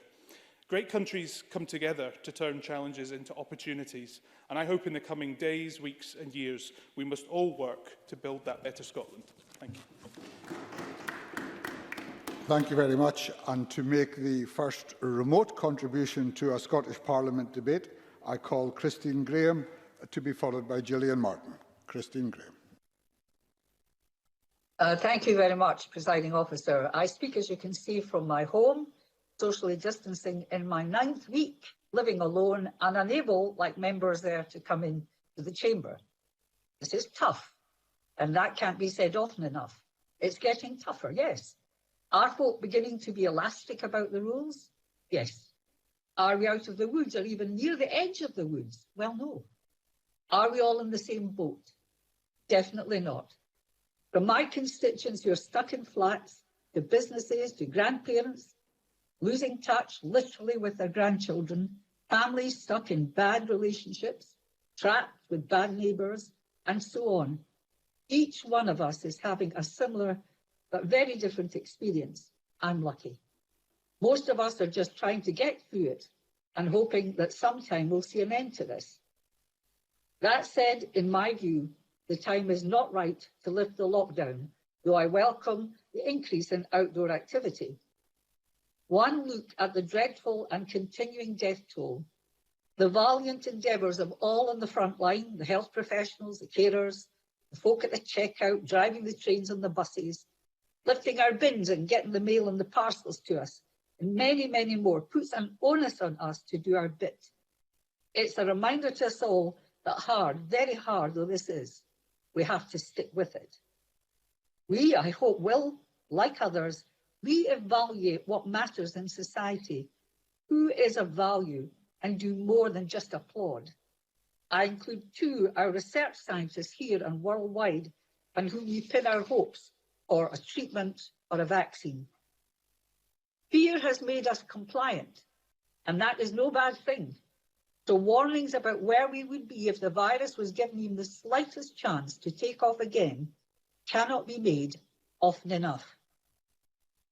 I think Boris Johnson will come to regret, if he's not already doing so, easing restrictions in England. And let me add that while he proclaims that he respects the Four Nations approach, that is not evidenced in his press conferences, where without the BBC strapline beneath, you would not know he was speaking of changes in England and England alone. Yet the other parts of the UK have not followed his example. Devolution is 20 years old, and as the Welsh First Minister put it, Boris Johnson sometimes speaks as if he were the Prime Minister of England. It is he who is politicising the COVID response, and that is to be regretted. Caution should be the key word. Already teachers' unions in England have labelled his recent relaxations of lockdown as reckless. The head of tourism in Cumbria expressed concern that his announcement that in England travel is unlimited for recreation will mean the small communities in the Lake District with many elderly will be put at risk. What thought was given to people understanding the demarcation of the borders between the Four Nations, particularly in my constituency? It was an unnecessary fracturing of Four Nations moving in lockstep. Consultation and attention to the details, not Boris Johnson's forte, were missing, and add to that the ambiguity of the core message, stay alert. And it's a lesson on what not to do, how not to do it, and when not to do it. 40,000 dead is not good timing. The First Minister is right to let caution be her watchword, and despite the pressures which I understand in the economy on individual businesses, on people stuck at home, to keep the health and well-being of the nation as her first priority. Thank you.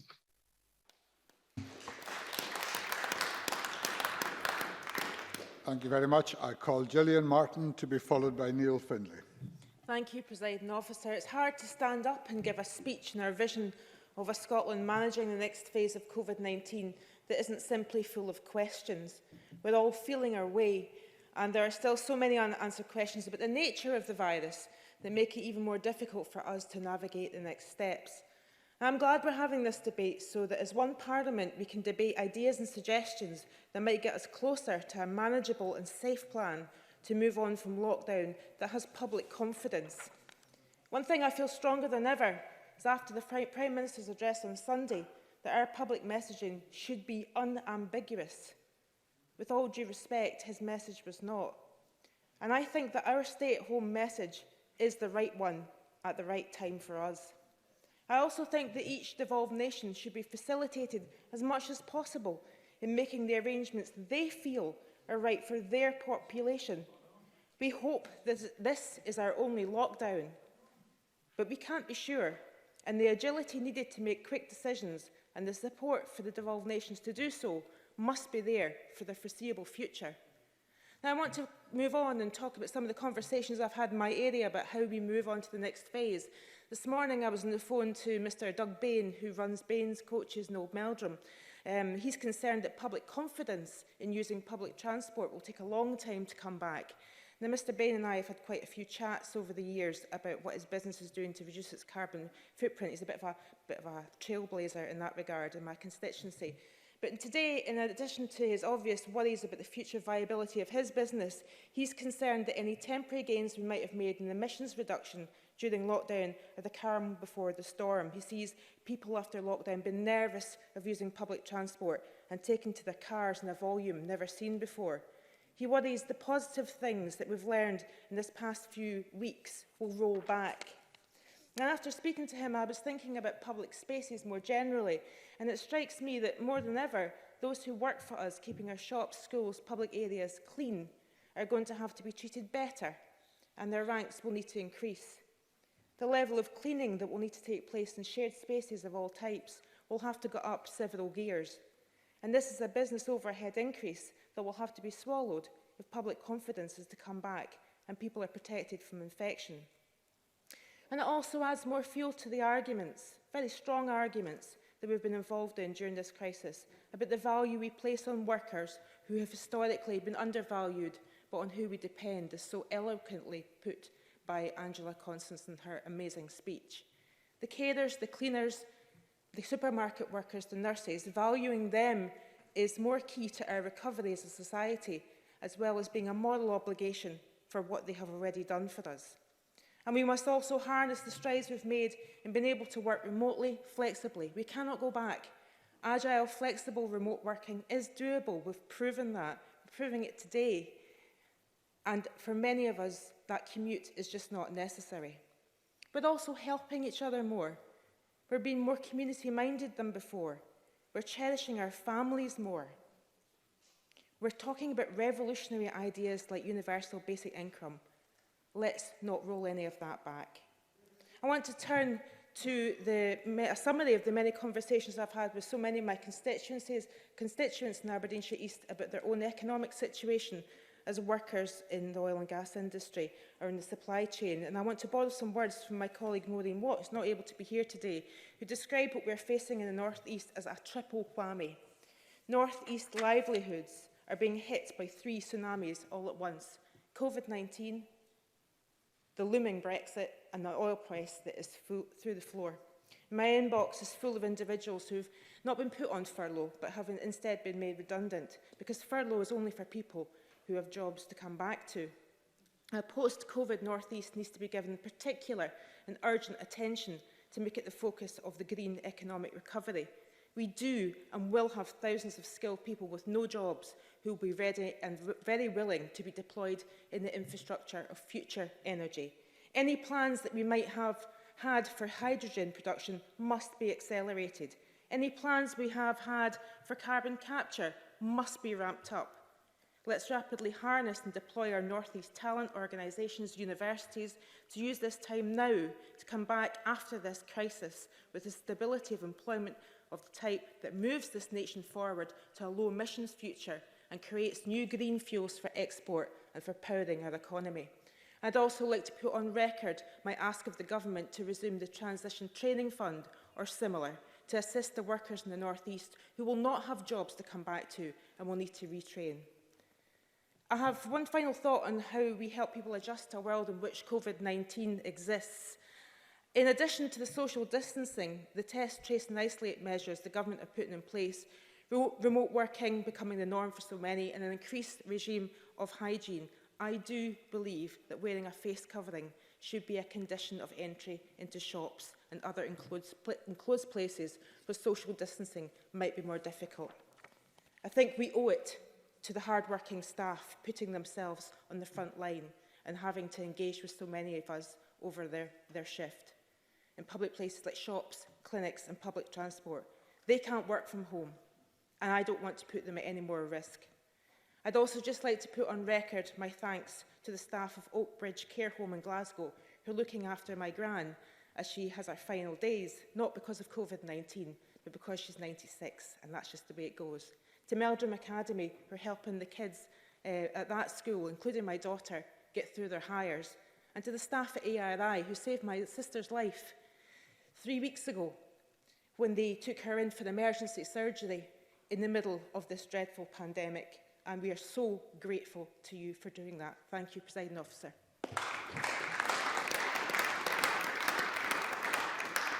Thank you very much. I call Neil Findlay to be followed by Ruth Maguire. Thanks, Presiding Officer. Can I declare an interest from the start, as both my wife and daughter work in NHS hospitals? My mum's a care home resident. I want to make it clear from the start that I don't question the efforts, the commitment or personal sacrifice of any of our political leaders who have had to work their way through this crisis. I cannot begin to imagine the strain and the burden of responsibility on their shoulders, but the role of Parliament and of the opposition is to hold the government to account and to offer an alternative where that is appropriate. So that is what I will do. The reality is that from the start we've been in lockstep with the UK government right from the outset, and we have been badly underprepared for this crisis. We knew about human-to-human contact in January, and we saw the experience of China, South Korea and others. At that time, the then Chief Medical Officer said the risk to the public from COVID was low, although the country could see cases at some stage. We were warned of the potential severity of the virus by the World Health Organization and were told, without caveat, to test, test and test again, to go after the virus, track down every case and isolate it. They did not restrict this advice to any specific phase of the disease. They said it applied to every single case. And this has been supported by Sir Harry Burns, Professor Schreider, Alison Pollock and many, many others. Tragically, we didn't follow that advice. We were told that senior government officials were comfortable that the Old Firm football match could go ahead, that it was okay to go to pop concerts, bingo, pubs and churches. It was okay to visit our elderly mums on Mother's Day. There was no real benefit to closing schools.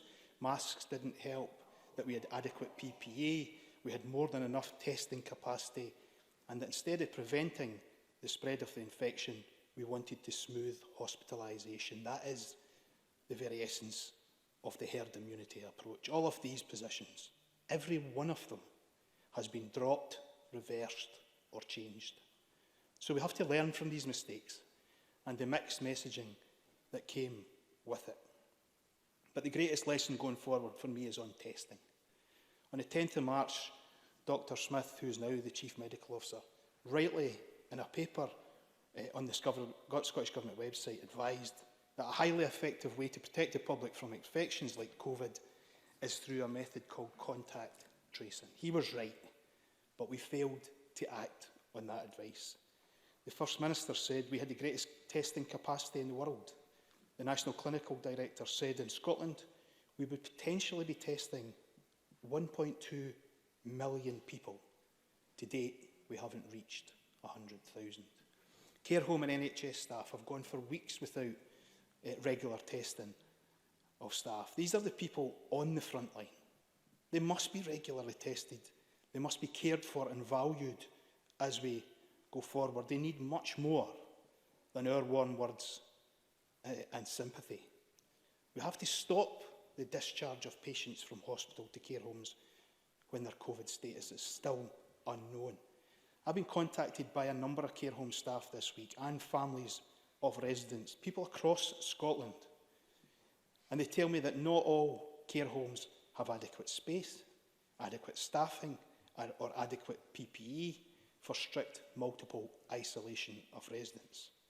Some care for dementia patients who can, because of their medical condition, get up and wander away from isolation. Despite the best efforts of staff, it is extremely difficult to stop this. So what government policy states and what happens in reality are often two very, very different things.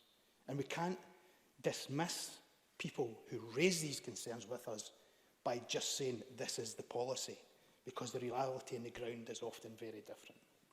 This week I had an email from a care home manager in my region to say a COVID-positive patient was discharged to them because the NHS wanted to free up the bed.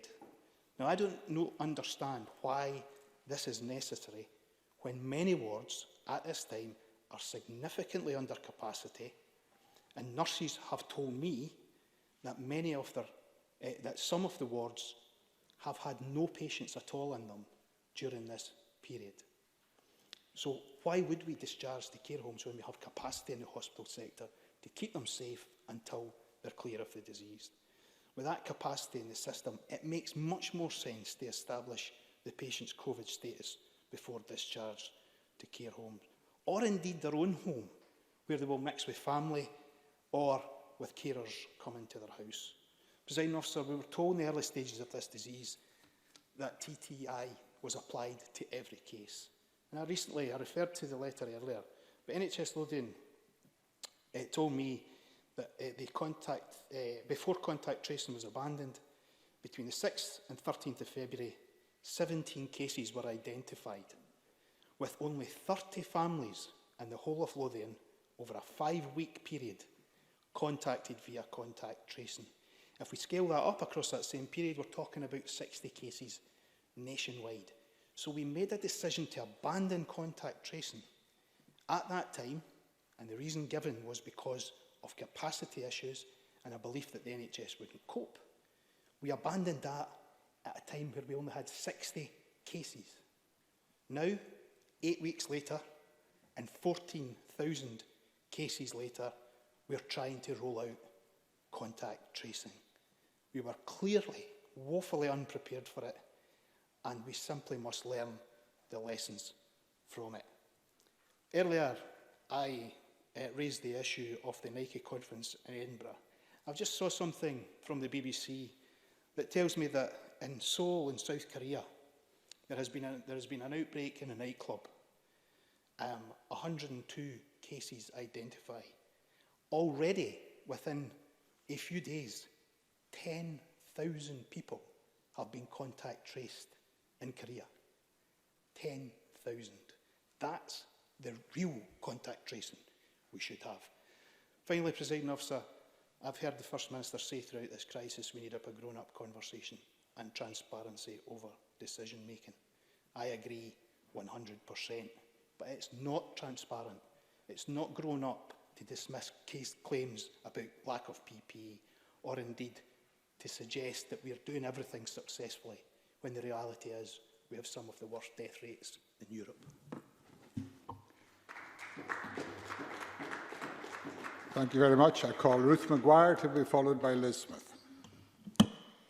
Presiding Officer, this pandemic may be the greatest challenge of our time. Lives have been lost, everyone's lives have changed. But whilst we are all in the same storm, we're most definitely not all in the same boat. Disabled people's lives are being disproportionately affected by COVID-19 and the changes put in place to deal with it. Inclusion Scotland highlight the loss of vital social care support, unequal access to healthcare, information and food, and say that on top of years of exclusion and austerity, disabled people have been dealt a triple whammy of virus, lack of control, and lack of support to enable them to endure this pandemic and whatever comes after it. They've provided a helpful statement based on their knowledge and expertise as a disabled people's organisation, which contains 5 asks of policymakers. I commend that to colleagues. There's a lot of messaging out there, understandably, about what you can do to protect the vulnerable. And it is, of course, right that we behave in a way that keeps everyone safe and is mindful of how our actions as individuals impact on our whole communities, on the whole nation. However, one of the things that Inclusion Scotland ask for is that we stop stigmatising disabled people as vulnerable and problematic. Disabled people are workers, carers, employers, board members, and we have to guard against presenting any group of people as weak and helpless. Of course, disabled people are at risk from the virus, but they're also at risk from the attitudes and irresponsible behaviour of some. And sad and difficult as it is to say, sometimes the failure of vital services to support them. If our societal structures and physical environment prevent or inhibit participation from people with disabilities or impairments, or that participation increases risk to them, it's not about the supposed deficits of those individuals, but rather about the deficits in our society, and something that we should all aim to remedy. Yes, disabled people are vulnerable to the virus, we all are, but disabled people are also active, resilient, equal citizens, many of whom have other people relying on them too. As we adjust, change and alter the measures and restrictions in place, we must remember that and make sure that our words, policies and actions reflect that too. And I would just add support to Neil Finlay's comment about experiences on the ground matching the policy intention. It's important that we are mindful of that. Another ask is that human rights of disabled people are promoted and not diminished. Hard-won human rights protections are the most vital, both most vital and most at risk in times of emergency and crisis. Inclusion Scotland state that even before the pandemic, the support services necessary for disabled people to fulfil their human rights and make full contributions to society could be lacking and inadequate. Many of the positive changes being made in response to the pandemic, such as more acceptance of remote working practices, are things which disabled people have been advocating for years. As we move forward to the so-called new normal, by taking a human rights-based approach, starting with direct involvement of disabled people, we can ensure that longer-term changes are sustained and positive. Lockdown is not a new experience for many disabled people, particularly those with certain long-term health conditions, compromised immunity, energy impairments or mental health problems. Getting things right first time round when developing policy can save unlimited problems and expense later. I echo their call that they are involved in any new policy, the design, the delivery and the practice. They are the experts in their own lives and know best what's needed to make services fit for purpose and accessible. Finally, Presiding Officer, I want to talk about communication. The need for inclusive communications has never been more important. Disabled people need both accessible information and accessible ways of communicating, regardless of their impairment. Without accessible and timely information, they may not be able to play their part in overcoming COVID-19. They might not be able to raise an issue or ask for the support that they or the people that they're caring for need. I ask that the Scottish Government and service providers across all sectors, including doctors' surgeries, food shops and chemists, ensure that all the information that they issue, either mass communication or how they communicate with individual customers or service users at the front line, is accessible. Things like opening times, public health announcements, letters and mail shots need to be readily available in formats like British Sign Language, Braille and Easy Read, and include subtitles where necessary. Frontline staff need to know how to communicate with and not just to disabled people, such as writing things down if they're wearing a mask. Presiding Officer, the Scottish Government has 7 principles for their decision-making process, and of course they will consider them all. They're all important. Number 4 is fair and ethical, upholding the principles of human dignity, autonomy, respect and equality. I'd commend that to the Government as a good principle to have sandwiched at the heart of decision-making.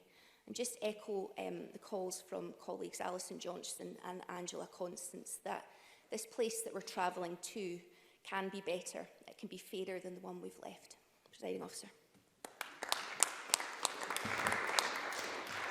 Thank you very much. I call Liz Smith to be followed by a remote contribution from Stuart Stevenson. Thank you, Deputy Presiding Officer. And can I begin my remarks with a recognition and an appreciation of all those colleagues of whatever political hue who have, day in, day out, been dealing with this uncompromising virus. The First Minister and the Prime Minister, our party leaders and their deputies, and all those whose portfolios demand that they are on the job 24/7. I don't think any of the rest of us can fully appreciate the personal stresses and strains which the last few months have brought, and I think it's right to start by acknowledging that.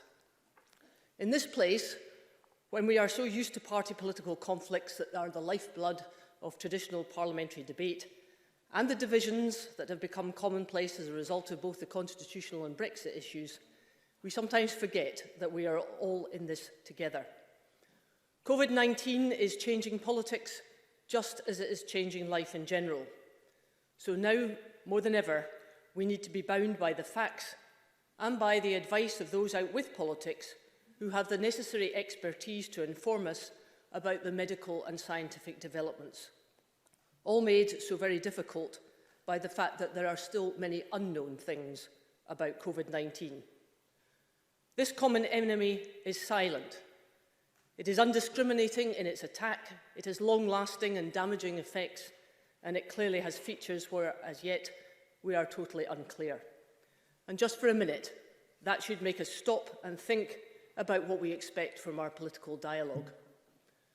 Firstly, the facts that we do have must be the priority when it comes to driving policy, understanding what must be done and interpreting the trends which we have now been able to see over several weeks and in different countries across the world.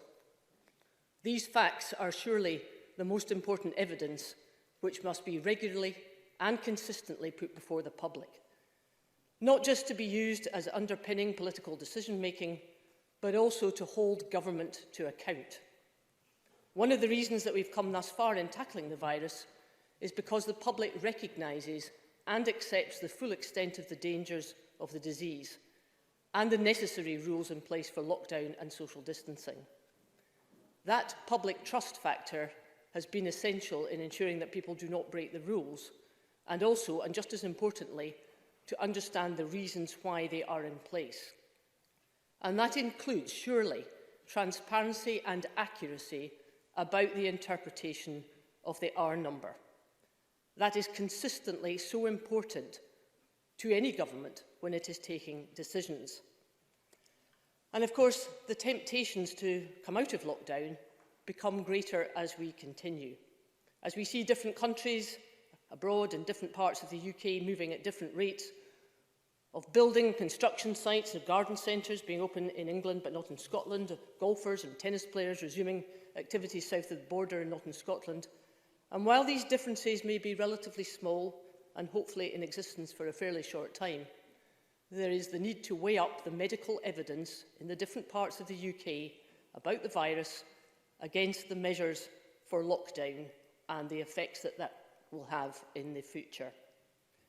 The First Minister has said quite rightly that governments everywhere will have made mistakes about COVID-19, something reiterated by Professor Damon Glover just yesterday when she was reporting the findings of a new University of Edinburgh epidemiological study. These mistakes, unquestionably, have been made. And I doubt there is any leader across the world who would tackle COVID-19 policy in exactly the same way if he or she had known the full facts about the disease at an earlier stage.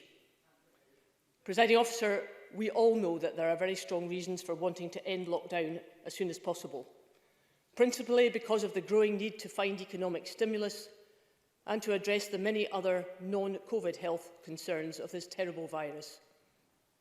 The facts are clear, whichever way you look.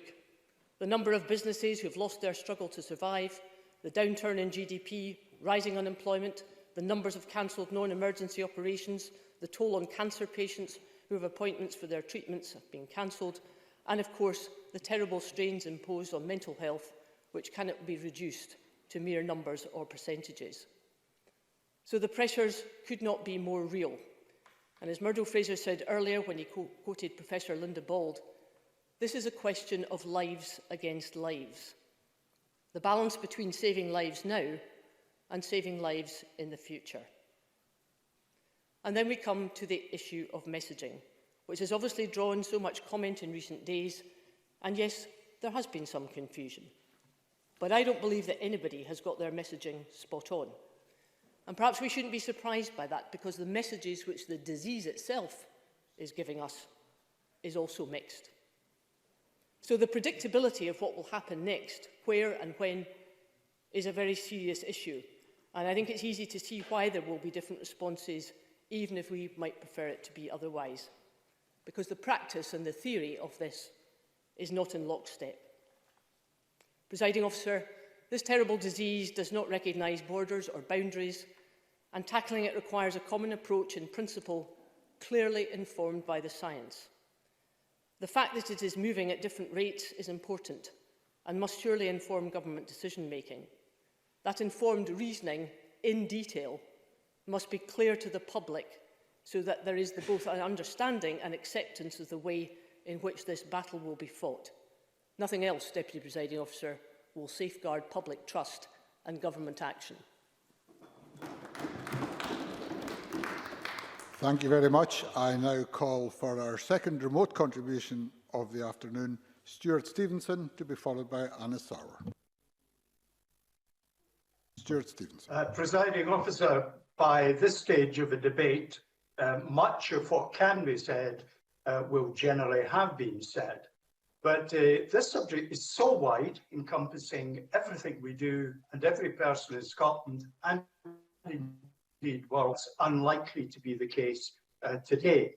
Now, I speak as somebody who is vulnerable by reason of age.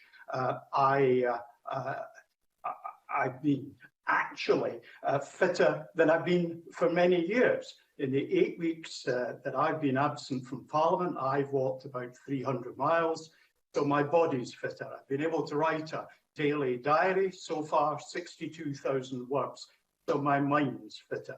Mens sana in corpore sano. But as a parliamentarian, I'm exceptionally privileged, as we all are, compared to most of our fellow citizens. My income is unaffected. And in my case, I no longer have to spend 12 to 14 hours per week travelling. I'm missing most of you, but I barely miss some of you at all. No names, no Patrick. But my anxieties are considerably less than members of the public. We've heard much of the immense contribution of those, especially in health and care professions, who are especially at risk because of their meeting many people who are unwell. But not simply them, all those who continue to support us directly, posties in shops, and many others are equally valuable. Now, at my age, it means that my immune system is less effective than it once was, probably. People of any age with a compromised immune system need to be especially protected. But we should have no assumptions about anyone else, and they should all be treated equally. There's reference being made to people with a range of conditions that don't create extra risk. We should treat them with respect. The R numbers come up a number of times, most recently by Liz Smith, and I want to just say one or two things about that. It is a statistically derived number informed by data from a range of sources. Sources include data from Registers of Scotland, the cause of death may be of high certainty informed by a positive test, or it may be from a clinical judgment where there's been no test. The high degree of variability in COVID-19 symptoms means that some will be missed, and for others, the symptoms will falsely point at COVID-19. Many medical practitioners providing certification will have had no prior experience of the disease. So there is uncertainty there. These numbers also follow infections by probably a week, possibly longer. Testing too is difficult. The current tests rely on a swab from the throat. A swab from the mouth won't do. And any swab in the throat provokes a choke effect. So it's difficult for patient and the medical person administering the test. The uncertainty here will be a little bit greater, but the data will be more recent. But it's not zero uncertainty from this. Self-diagnosis by people with milder symptoms who self-isolate after experiencing them also contributes to some extent to the numbers. So let's just make up a few numbers. Now, these are not real numbers. 96% of reports to the Register of Scotland are correct. 95% of medical practitioners get the diagnosis right. There are many bits of research that say it's as low as 50%. I suspect that's too pessimistic. And 80% of people self-diagnosing get it right. With equal weight to these factors, we get a 72% certainty about the R number. Now, the 96 and 95 sound high. Suppose they're 80 and 80. That takes the certainty down to 50%. So statisticians have very vigorous debate about how much they should rely on the data they get and the weight they should give to each factor. So the R0 number cannot be the precise number that we would all like it to be. Now, what I've said is a gross oversimplification of how we get to the R0, but hopefully it illustrates why I will, if I hear someone come forward with a single number, they cleanse the number, I'll stop relying on that number. A quick word about business. It will certainly be very different in the years to come from a year ago. Gillian Martin spoke about people who are suffering from the effects in their business lives. But perhaps one of the most important things we might think about that I haven't heard spoken about yet is what we do about young companies that are at a stage in their development that means they have negative cash flows. Somewhere in that lot are the companies that are successes of the future. We need them. Finally, a very brief word about messaging. The stay-at-home message has been self-explanatory and widely respected. Now, we as politicians get bored with messages much quicker than the general population. Why? Because we are constantly repeating them and hearing ourselves saying them. We get bored. That boredom is something we've got to tolerate more than we have been until the public tell us it's time to refresh the message. Thank you, Presiding Officer.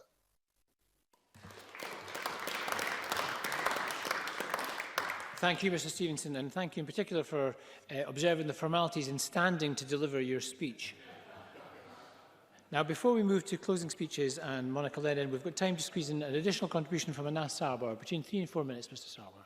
Thank you, Presiding Officer. And can I say that right from the outset, I have recognised that the First Minister and the Prime Minister are both not individuals from my political party or indeed my politics, but it was in the interest of our country that they succeeded, and that's why I want them and we need them to succeed.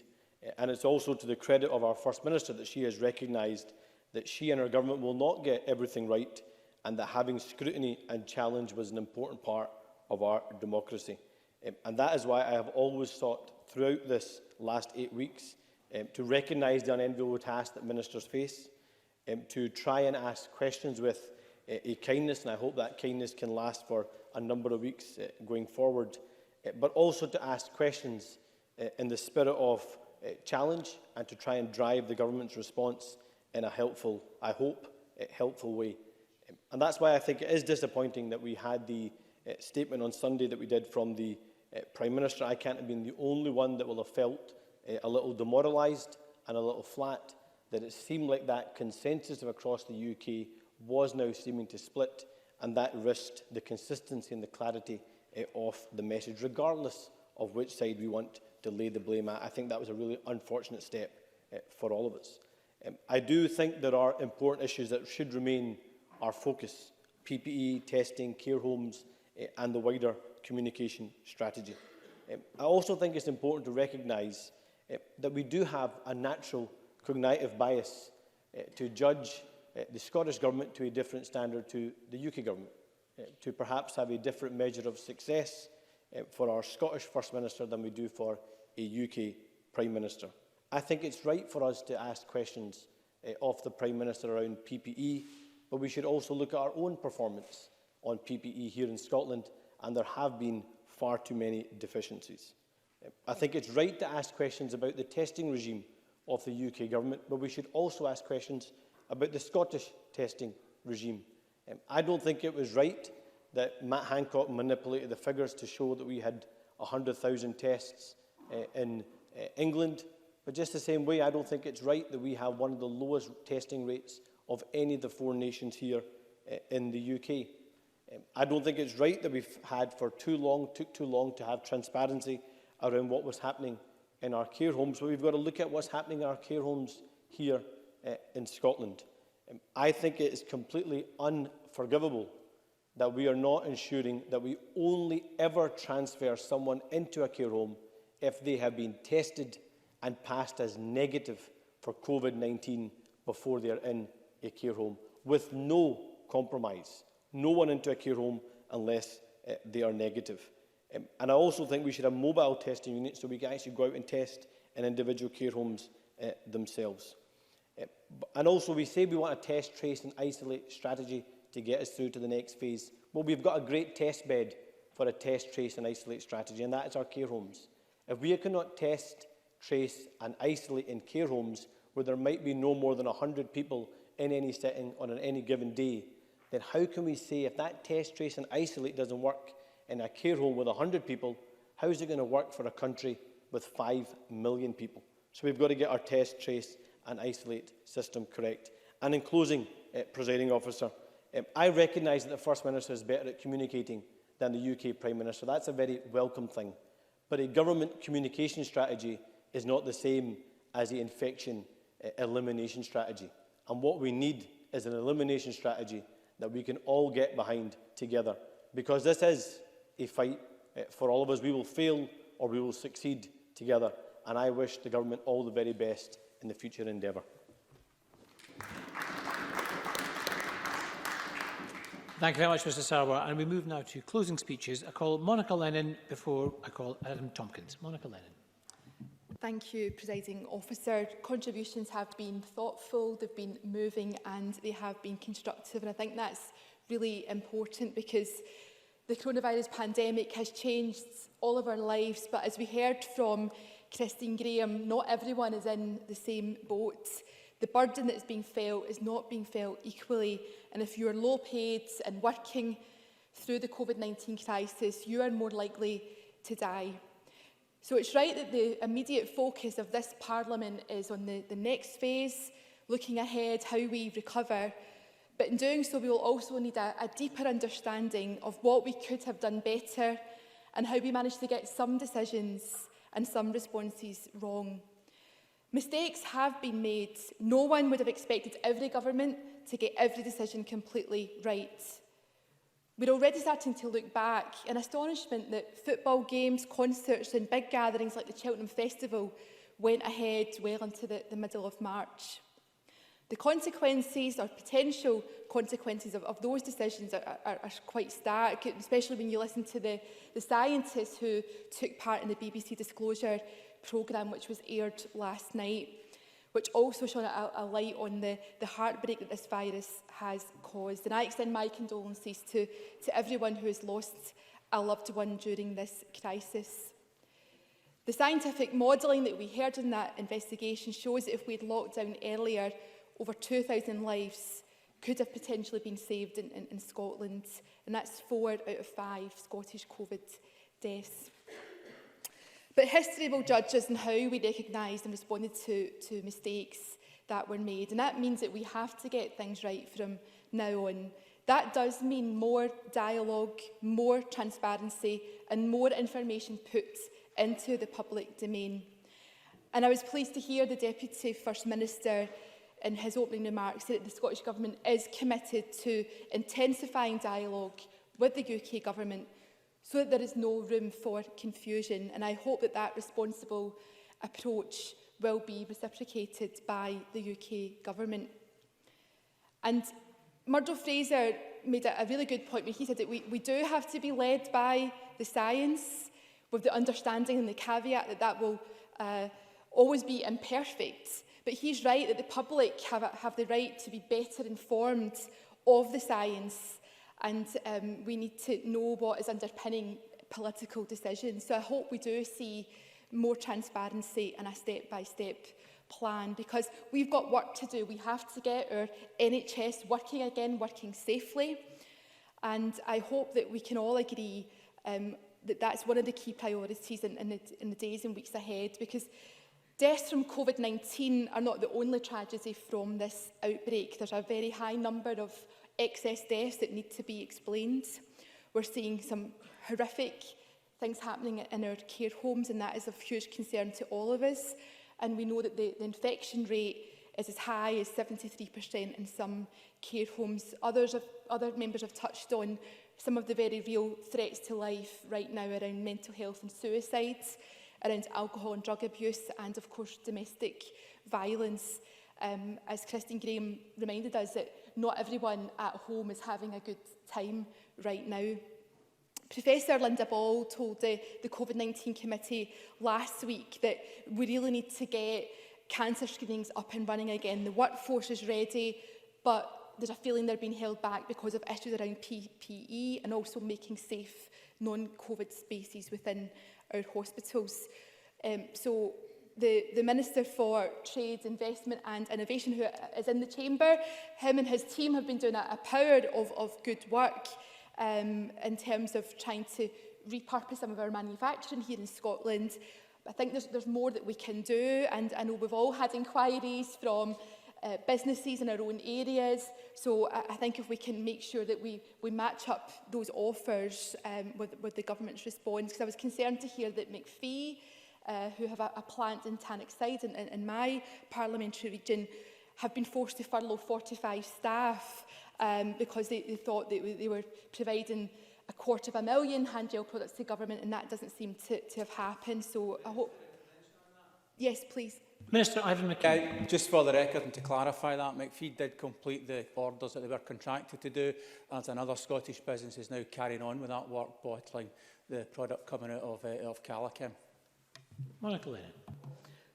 Well, I'm grateful to the Minister for that update, but I think that only 90,000 hand gel products were fulfilled rather than 250,000, and they've said that they've had to furlough 45 staff, but I'd be happy to discuss that further with the Minister after the debate.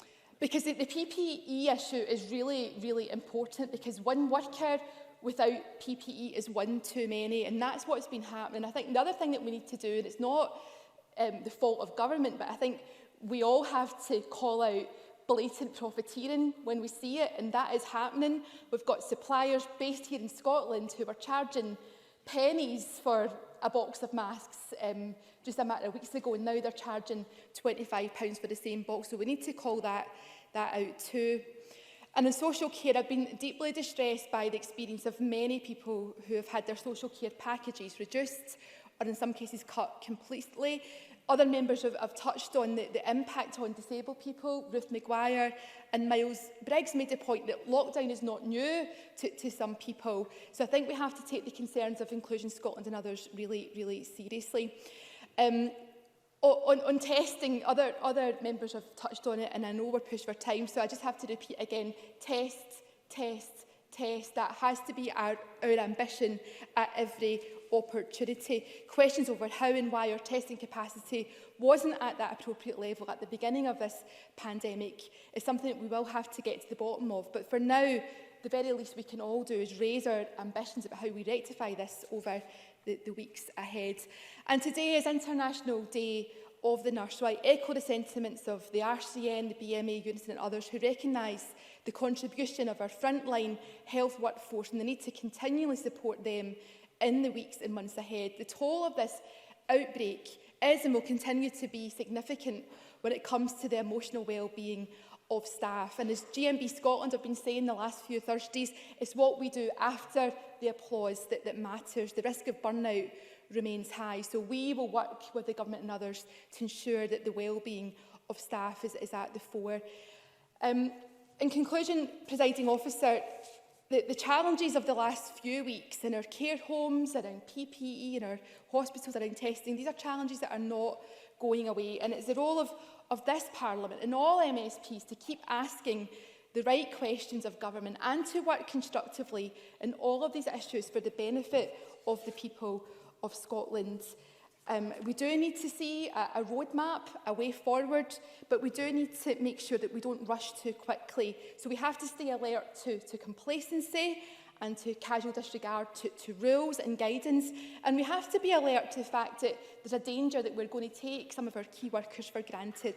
I just want to end by saying that some of our colleagues today have made some really poignant points. You know, Bruce Crawford talked about his hopes for his grandchildren and for all of Scotland's young people. But Donald Cameron spoke about his elderly relative at the sunset of his life, but he reminded us that life is precious at every stage. And Richard Leonard said that we've lost some time by some of the decisions that we've taken. So let's not lose any more time, Presiding Officer. Let's not squander any more opportunities, and let's make every action count so that we can save as many lives as possible. Thank you very much. And before I call on the Cabinet Secretary, I'd like to call on Adam Tompkins, who is going to make a remote contribution. Adam Tompkins. Thank you, Presiding Officer. I want to use my closing remarks in this afternoon's debate to take stock. It is extraordinary to me how quickly we have adjusted to the new circumstances in which we all find ourselves. There is nothing normal about the new way we are having to live. For the first time in our history, it is an offence, punishable by criminal law, to leave home without reasonable excuse. And even when we do have a lawful excuse to go outside, we may not come within 2 meters or 6 feet of anyone we do not live with. Millions of people in our country are unable to go to work. And despite unprecedented support from the Treasury, thousands of businesses will struggle to survive. School buildings are closed to all but a handful of children, and school exams have been cancelled. This did not happen even in the Second World War. Relationships have been put on hold. Families are being forcibly kept apart. And all of us are having to confront measures of social isolation that have come as an enormous shock to our system. Personally, Presiding Officer, I hate it. I struggle with it. I know many of us do. And it's important, I think, to say that it's okay not to be okay all of the time. This is hard, and at times it's horrible. But I voted for it. I supported these extraordinary measures when they were introduced, and broadly I still do. But I do so with increasing reluctance, Presiding Officer. I voted for these measures because, like everybody else in this chamber, I considered them to be necessary. Necessary to save lives, necessary to protect the NHS, and in particular, necessary to prevent the NHS from being overwhelmed with a vicious and indiscriminate virus that has terrifying ability to spread like wildfire through our communities. Now, thanks to the Herculean efforts of large numbers of public servants and NHS staff, and thanks also to the self-sacrifices of the public, we've reached the point where we can say that the NHS has not been overwhelmed. No patient in Scotland has died as a result of intensive care units being overrun. No doctor in our NHS has had to make the hideous choice of deciding who gets life-saving treatment and who does not. These nightmares, which were an all too real prospect only a few weeks ago, have not come to pass. Indeed, as Scottish Government figures and publications have made clear in recent days, the very welcome news is that we have fewer and fewer COVID patients in intensive care in Scotland and fewer hospitalisations. Now, this does not mean that we are out of danger. As others have said, being past the peak does not mean that we have passed the finish line. And I do not for one moment underestimate or discount the ongoing and very real risk to public health that COVID-19 continues to pose. But, Presiding Officer, coronavirus is not the only public health risk that we face. And the sad, difficult, but inescapable truth is that our response to coronavirus, the lockdown, is itself causing harm. We all know about the economic havoc it wreaks. But I want to put that to one side for the moment and focus, if I may, just on the health harms. Let me just give 4 short examples. We know that GP referrals to cancer specialists are down by more than 70% across Scotland. We know that cancer screening programs currently suspended because of coronavirus normally detect about 140 cancer cases each month. That means that across Scotland, nearly 300 cancer cases have not been detected, as they ordinarily would have been, because the screening programs have been suspended. And yet we also know how critical early detection and treatment is to securing good outcomes for cancer patients. We know also that cardiologists have said that their wards are only about half as full as normal. And that's not because fewer people have heart disease or are experiencing heart attacks. It's because people are not presenting as they ordinarily would. Some because they're too scared to visit hospitals that they wrongly think are full of COVID patients. and some because they're being good citizens and they're doing what they've been told to do: stay home, protect the NHS, save lives. And finally, Presiding Officer, we know that the lockdown is taking its toll on mental health. This is more difficult to measure, but that cannot be allowed to become an excuse for looking the other way and pretending that the problem is not there. Now, Presiding Officer, I do not pretend that there are easy solutions. Finding a way of meaningfully and urgently addressing these health harms, whilst at the same time keeping COVID under control, is very far from easy. The burden of responsibility and decision-making lies on ministers, and in these remarks, all I would want to do is to urge upon ministers that they weigh and understand and take account of the public health risks of lockdown every bit as rigorously as they consider the public health risks of COVID itself.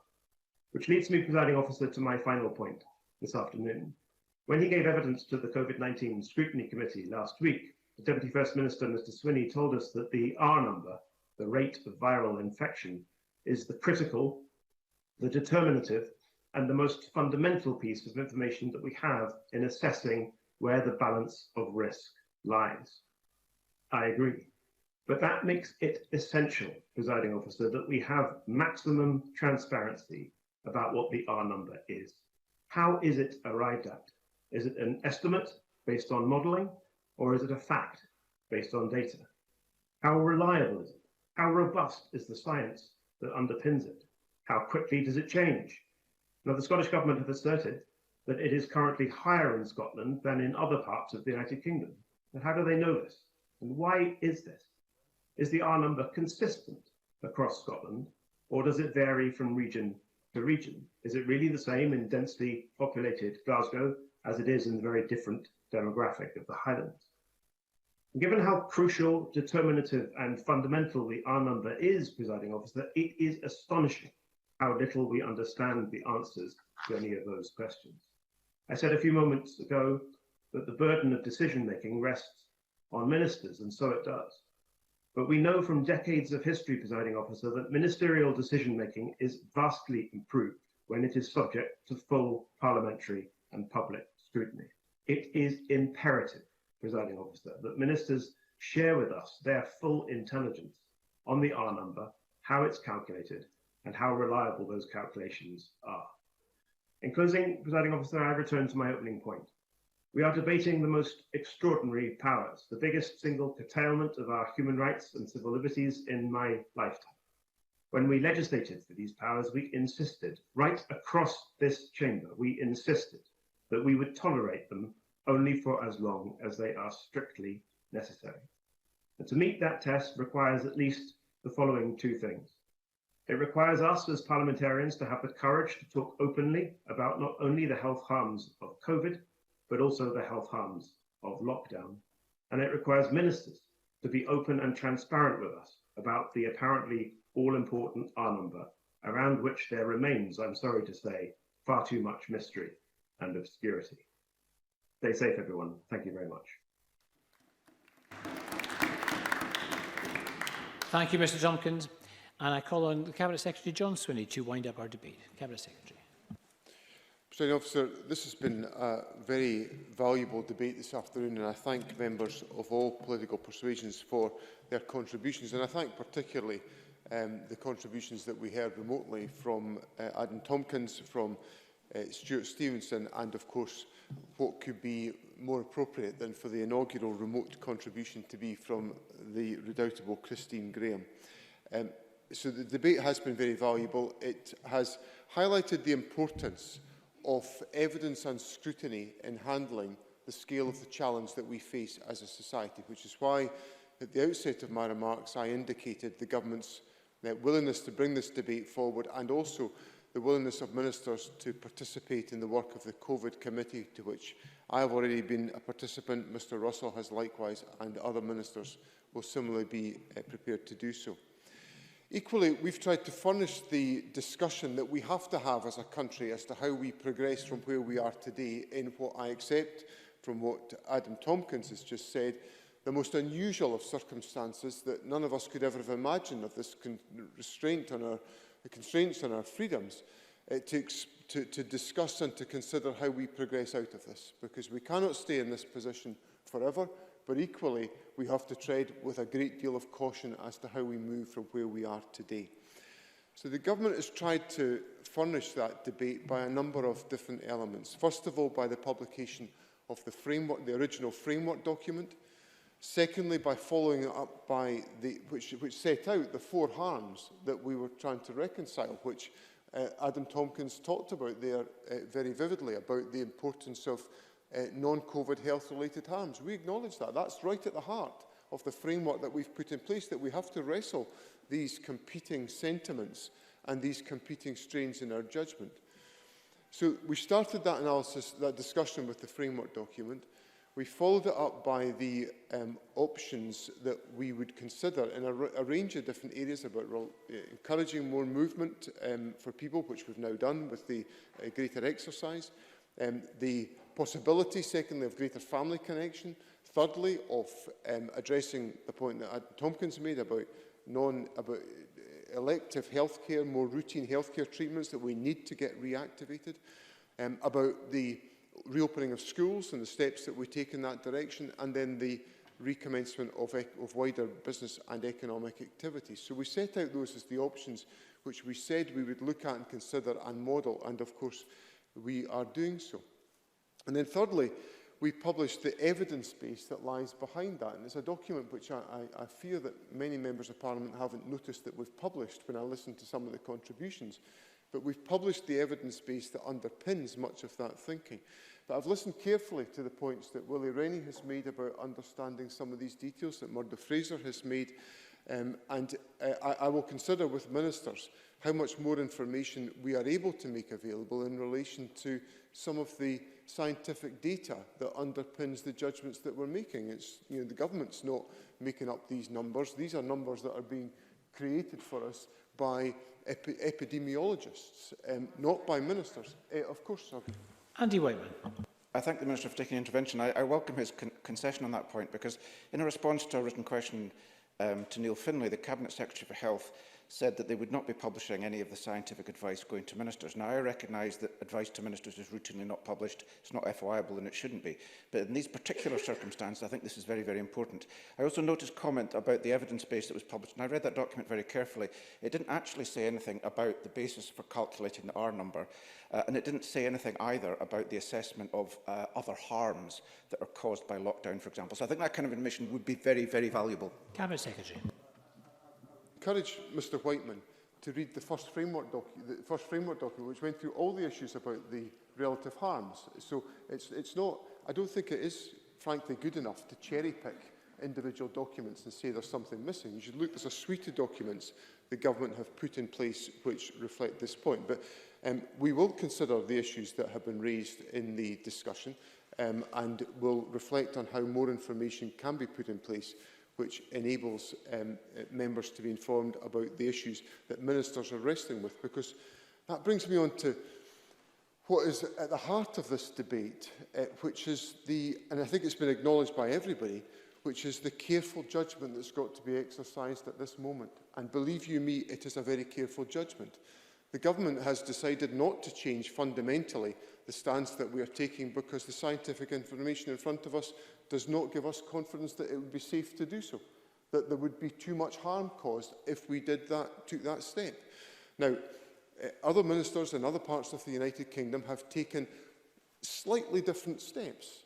They're entitled to do that, but they're also required to respect the fact that we're entitled to look at the scientific evidence that we have and perhaps come to different conclusions. And I think today's debate and the events over the last few days have actually helped to have a more informed debate about that particular point.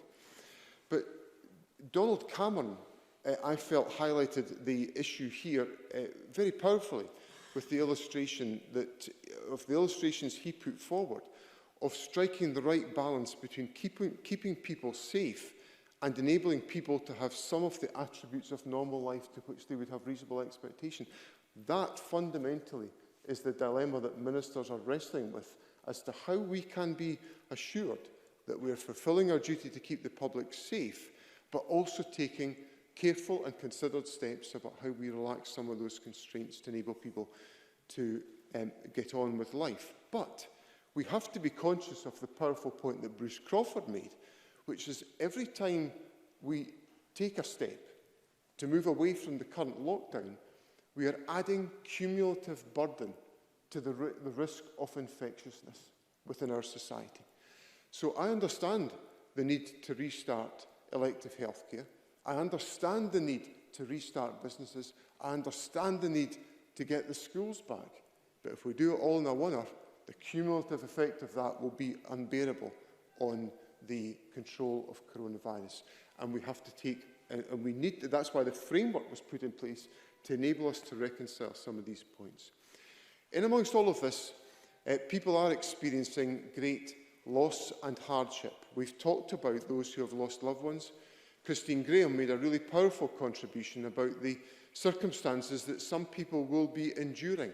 And I choose that word deliberately, enduring in their own households during this lockdown. People who are the victims of domestic violence, children who are not getting the support that they require, although I pay tribute to local authorities and third sector organisations who are putting in a huge amount of effort to contact particularly vulnerable children in our society. Bruce Crawford talked about the difficulties, the loss that he feels of being able to see his grandchildren. Donald Cameron spoke about his worries about his father and the isolation. The last time I was in this city was on the 27th of March when I came here to attend the funeral of my dear mother. And I've not been able to sit in the living room of my parents' house and talk to my dad about my mum and look at the pictures that we've shared about all our lives in that one house that they've occupied in the whole duration of their married life. I can't do that. I'm feeling that pain enormously. So all of us, every single one of us in our country is losing out as a consequence of this. So ministers don't want to prolong this. But equally, I don't want to have to say to people, we've taken decisions which we then come to regret because we have lifted the lockdown too quickly and too abruptly. And that is a very significant burden that ministers wrestle with. Let me conclude, Presiding Officer, on a message of hope which I've taken from the debate today in what I thought was a very powerful speech from Richard Leonard about the reimagining of our society, that we don't have to just come out of COVID and return to business as usual. And I took from Mr Leonard's point, and I take this point and I echo it, and I agree with it entirely. We shouldn't go back to what it was before COVID, because as Angela Constance made clear in her really powerful contribution, there are people in our society that have frankly not been properly valued for a long, long time. And we've just found out in the midst of this crisis that we couldn't survive without them. That we couldn't in any way sustain any aspect of our life without them. And Bruce Crawford talked about the importance of ensuring that future generations were at the epicentre of our thinking about what we construct after COVID. So I think all of us have been affected by the COVID crisis, whether it's about the personal experience that any of us have had, or whether it's about the societal impact that we have experienced. I've never had constituency caseload like it in my 23 years as an elected parliamentarian. I've never had constituency caseload like it. I've never seen face-to-face human suffering, business turmoil. It has been of a completely different level to anything I've ever seen before in my time. But it forces all of us, or it should force all of us, I think, to reflect on what is that telling us and what do we need to create for these people who have, in their moment of desperation, in some cases, come to their Member of Parliament and set out all of the difficulties that they are wrestling with. And if we don't respond to that by addressing what fundamentally underpins that vulnerability, Gillian Martin talked about a universal basic income, ideas that a wee while ago were laughed off as unimaginable, inconceivable. I'm fully paid up to the universal basic income concept as a means of giving to every one of our members of our society the sense which I took from Angela Constance It's his plea to Parliament, a plea that our society ensures there is a valued place for everybody in our society, especially those that we have not valued up until now. And that, to me, will be the most powerful lesson we can learn from COVID amongst all of the hardship, all of the personal turmoil, all of the difficulty that we are all wrestling with, either personally or professionally, on any aspect of our life, that we come out of this by creating a society in which we ensure there is a valued place for all, especially those we have not valued up until now.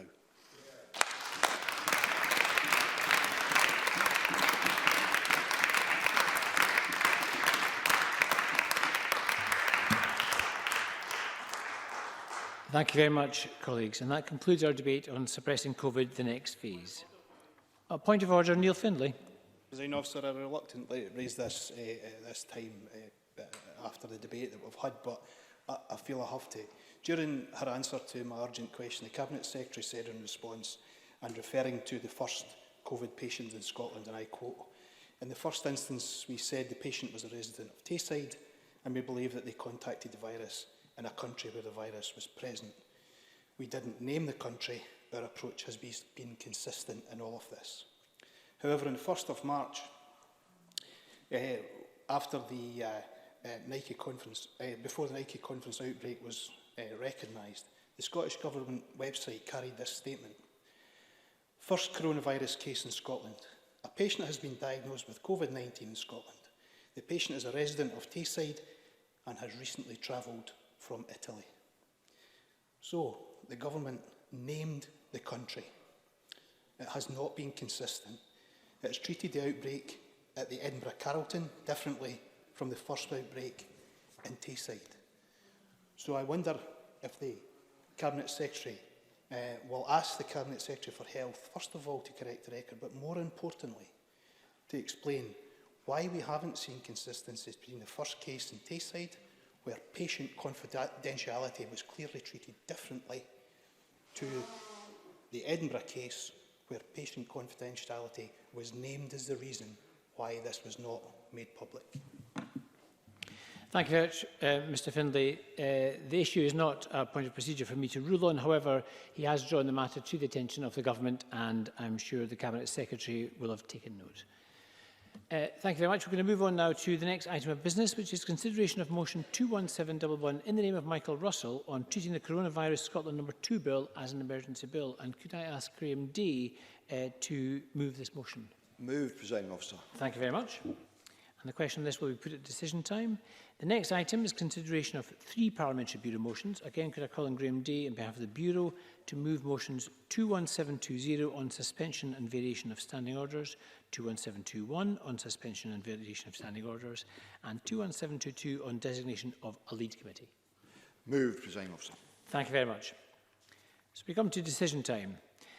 The first question is that motion 21711 in the name of Michael Russell on treating the Coronavirus Scotland bill as an emergency bill be agreed. Are we all agreed? Yes.